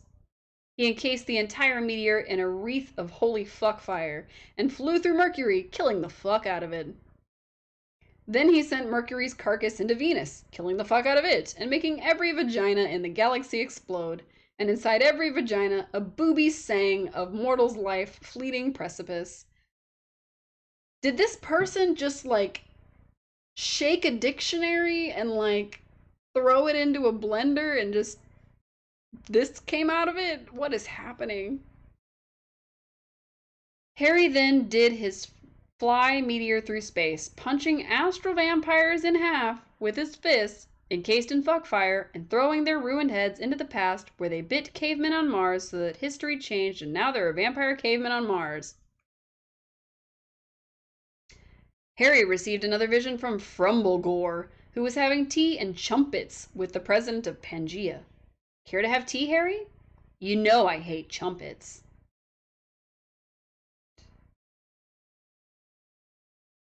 Harry slammed his book shut. It wasn't really a book, because the pages were made out of lasers and the words were made of headless women making godless love to dragons made out of motorcycles, but it was still reading. What? Gumbledorp, if you don't stop, we'll starve, and no one will be around to kill everyone in the universe if we get around to bringing everyone back to life after we killed them. I am no longer Scrumblegort. The ancient man dropped some of the planets he was juggling. The worlds have shifted. I am Dumblecop of the Darkmail. He flexed one of his legs, which was made of pistols, and kicked a planet in half. Bugger your Darkmail, faggot of 1,000 suns. Dumblecop sniffed. And what of it? Is it a sin? Should a man feel like faggoting a sun or 1,000? Why should the suns heave through the void, if not to be skewered by pawn-hourn fagpoles? Harry cast a glance at the book. Unsavory sounds emanated from a particularly damned chapter. He was hungry. He looked at a nearby cup. It had faded brown film on the bottom. He thought about chumpets. Harry had found some food. It was guarded by 3,000,000 surf ninjas. For it was the last food on Surf Ninja Moon X. The ecology had been decimated by surf ninjas, so the last food was a cabbage and a mustard sandwich. Oh, a cabbage and mustard sandwich. Harry squatted in the ruins of a castle which had been many skulls arranged to resemble a large one. It had been poorly done, with the cheeks fading into an amateurishly executed jawline. The silent killers of the night had negated their innate advantage by only plying their craft on surfboards during the day. Sorry about that. Harry was about to eat his cabbage witch when a man in a tuxedo appeared from behind nothing much. He stood 10 feet tall, and his head seemed wrapped in an unwrappable darkness. I am Rape Bradbury. I write critically acclaimed fiction that always turns into facts. Ray Bradbury? That's why I have more money than anyone. Harry dug a bit of cartilage out of the cabbage witch and continued chewing. Why is there cabbage? Wait, how is there cabbage in a... Wait, cartilage in a cabbage and mustard sandwich? Where did the cartilage come from? Would you care to discuss one of my books? I hear that Harry fished out another bit of cartilage. It was a cartilage and mustard sandwich. Okay, that answers that. You shouldn't believe what everyone says about me. I took a shower with my cousin once, and I have racist thoughts. A niblet of yellow cartilage landed on Rape's shoe. He thought about his cousin. The Inquisitors were torturing Harry. First, Ignatius used the rock. Then Billy asked Harry if he wanted to read his BDSM blog. Harry was so surprised that his pants flew right off. He was wearing women's underpants. The Inquisitors were wearing them too. They realized that they were all men of the Lord. What's happening?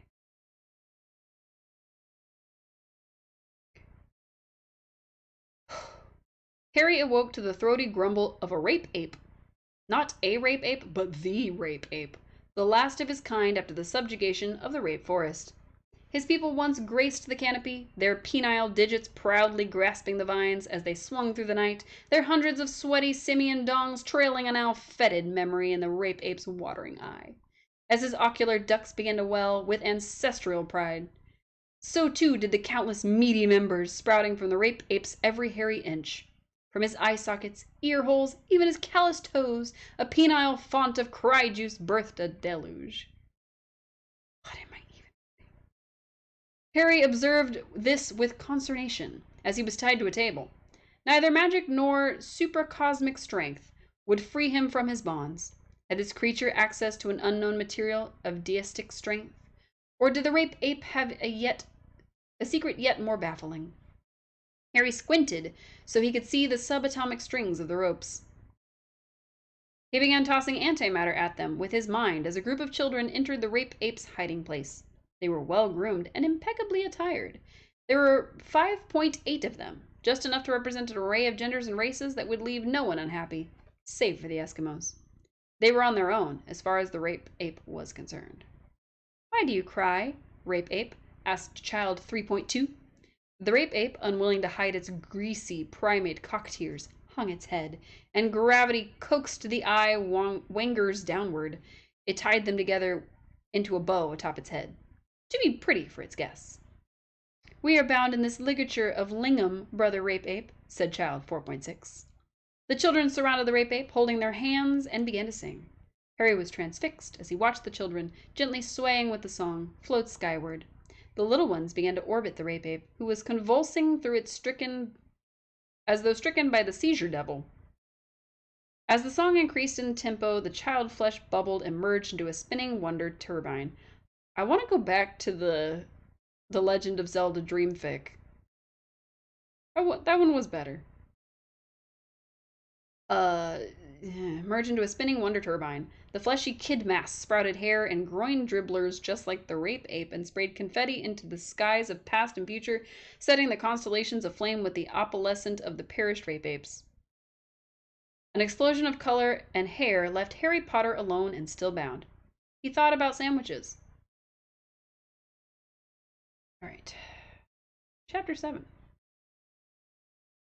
Harry Potter awoke in a pit that reeked of hot sauce. He could feel viscous fluid under his fingernails, burning the tender skin. Everywhere were white bags bulging with foul product. They were diapers stuffed with chicken bones and hot sauce, their foul odor blossoming in the muffled dark. Harry's nostrils begged his brain for mercy. He flew upwards, away from the saucy mysteries below. The smell grew faint, calling him to return. Harry ignored their lies, flying beyond the lips of his prison. Sauce spits are the best. He was in a laboratory with machines that had no purpose beyond blinking lights and soft hums. "Hello, my boy son, you make a father so proud." Harry had flown out of the nose of an old man. This man wore a white coat, yet was drawn by the hand of an idiot. His voice came not from his mouth, but from elsewhere, a sad attempt at humanity. "I know you'll do so well. Now you choose."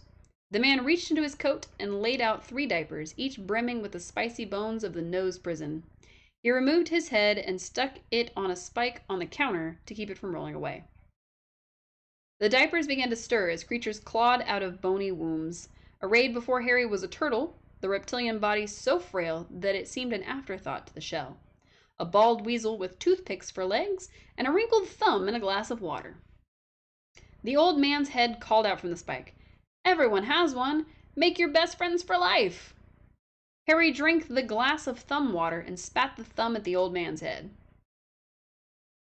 It's almost finished.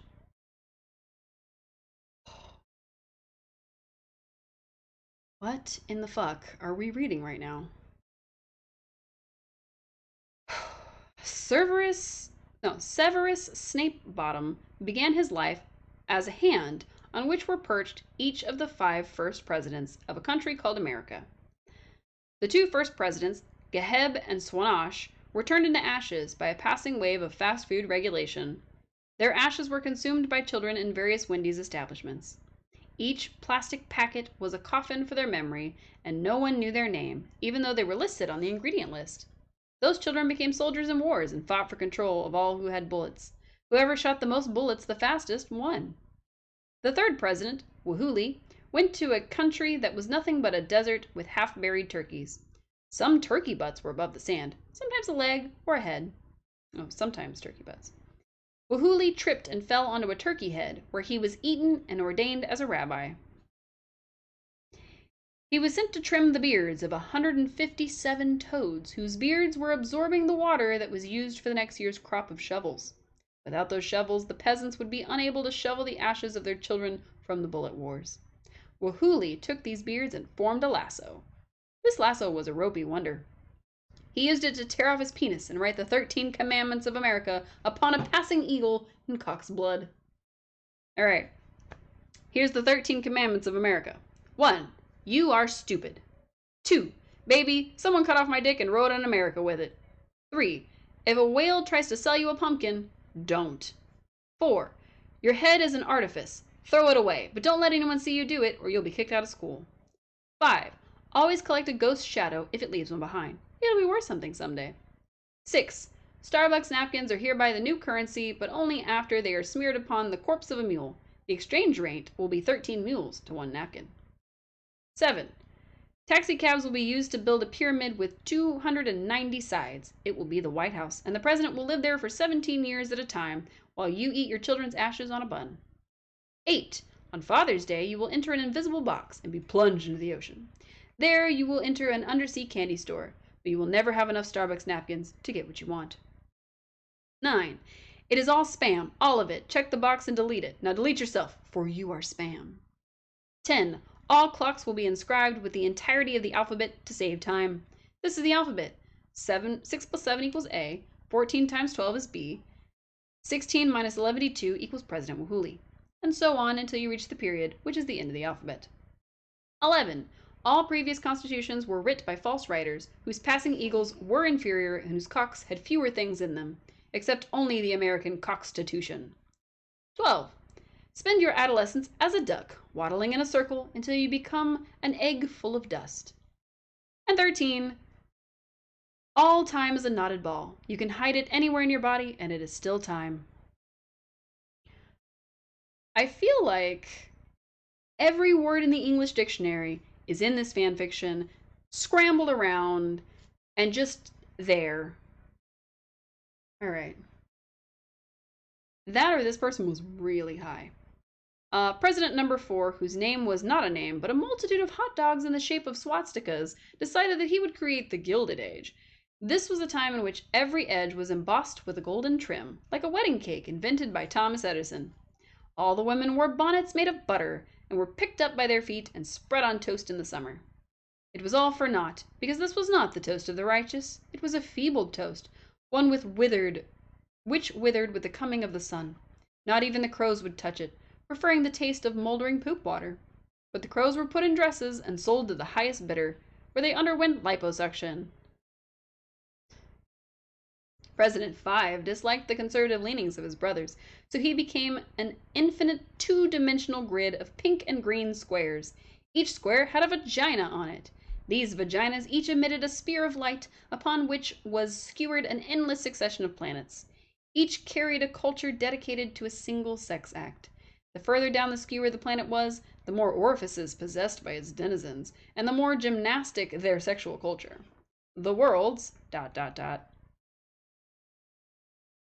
Okay. The final chapter. Thank God. Harry Potter lay dreaming. In his mind there is a hat suspended. It comes unhinged, traveling beyond the dream. The hat finds a sunlit hill, studded with flowers, and children gorging themselves on chocolate. Chewing faces are smeared with brown residue. Perched atop the hill, on its brim, the hat is still. It rolls down the hill, skating between the chocolate-stuffed children. It comes to one child and stops. Without chocolate, the child stares blankly at its neighbors, filled with emptiness. The hat points its empty bottom at the child and sprays a glittering beam of rainbows. They encircle the child's hands, transforming them into chocolate. Tears of joy streak down the child's smile as it begins eating its hands. The hat flies into the sky. The child waves a brown stump. The hat ascends to a palace of clouds. Within, God, bearded and weeping, sits beside a mountain of tiny angels. One by one, he picks them up and tears off their wings. He then places them into separate baskets. The hat approaches God, and the rainbow is deployed. It encircles God's crotch. A giant chocolate phallus emerges from God's robes. Dropping his broken angel, he breaks off a piece of his candy member and smears it on his lips. With a chocolate-studded smile, he slowly raises his fist and gives the hat a thumbs up. The hat travels into space. It finds itself before the sun. It is a tiny dot before the immensity of a cosmic fire. The hat trembles. A tremendous rainbow issues forth, embracing the sun like a wedding vow. The fire cools and deadens. A chocolate tidal wave roars from its pores and meets at the center. On Earth, the skies blacken. The flowers turn to dust. Humanity expires silently like an infant from its crib. The hat drifts through space, dreamless.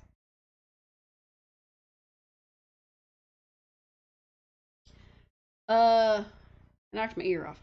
What the hell did we just read? That was not at all what I was promised it was going to be. It wasn't even as bad as the author made it sound in the beginning, where they said, "Oh, well, you know, there's a mention, but it's not really blah blah blah." I thought that was gonna be not that. Honestly, no idea what just happened there. Uh, I kind of want to go back to this fanfiction where Light and Dark have a sister named Night, and there's gay, and it's weird, and I prefer this. I think I've had enough of that. I think I've ficked all I could fan at this point because I don't even know if words are real anymore after that last fiction. I I think I definitely clicked on the wrong one, and I think it was a bad time, and I should have given up after chapter 1. Honestly, should have just stopped after all of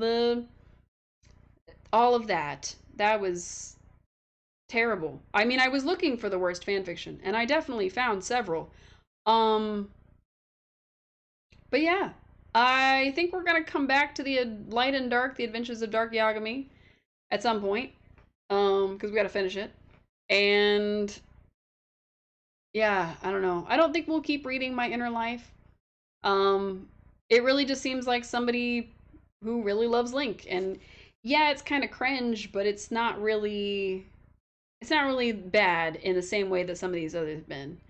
Um, and like this one, I mean, it's Death Note. It's written poorly. It's pretty great in terms of bad fan fiction, so we'll keep on with this one. Soul to One Direction, obviously top contender for the night. I think that was probably our worst one, quote unquote. Um, but as far as the one we just read, where it was just H's was the title, no, no, we won't be reading that one again. And I gotta go scrub the inside of my brain because what the fuck was that? Um, so yeah, I'll be back in the morning with some Chill Town. I'm gonna need it after that. And yeah, I hope you all have a restful, relaxing rest of your evening. I hope you get a snack if you need it, which I think I do. I think I need to eat something. I feel like my brain is having a meltdown. Um, Remember to hydrate. It's good for your brain and your body. Nothing can save you from what we just read. Um, I mean, you know, here's the train stopping in Wales, and it did a roll to be cool. I wish we had just continued reading that. So, thank you everybody so much for tuning in, and I will see you all again real soon. Bye!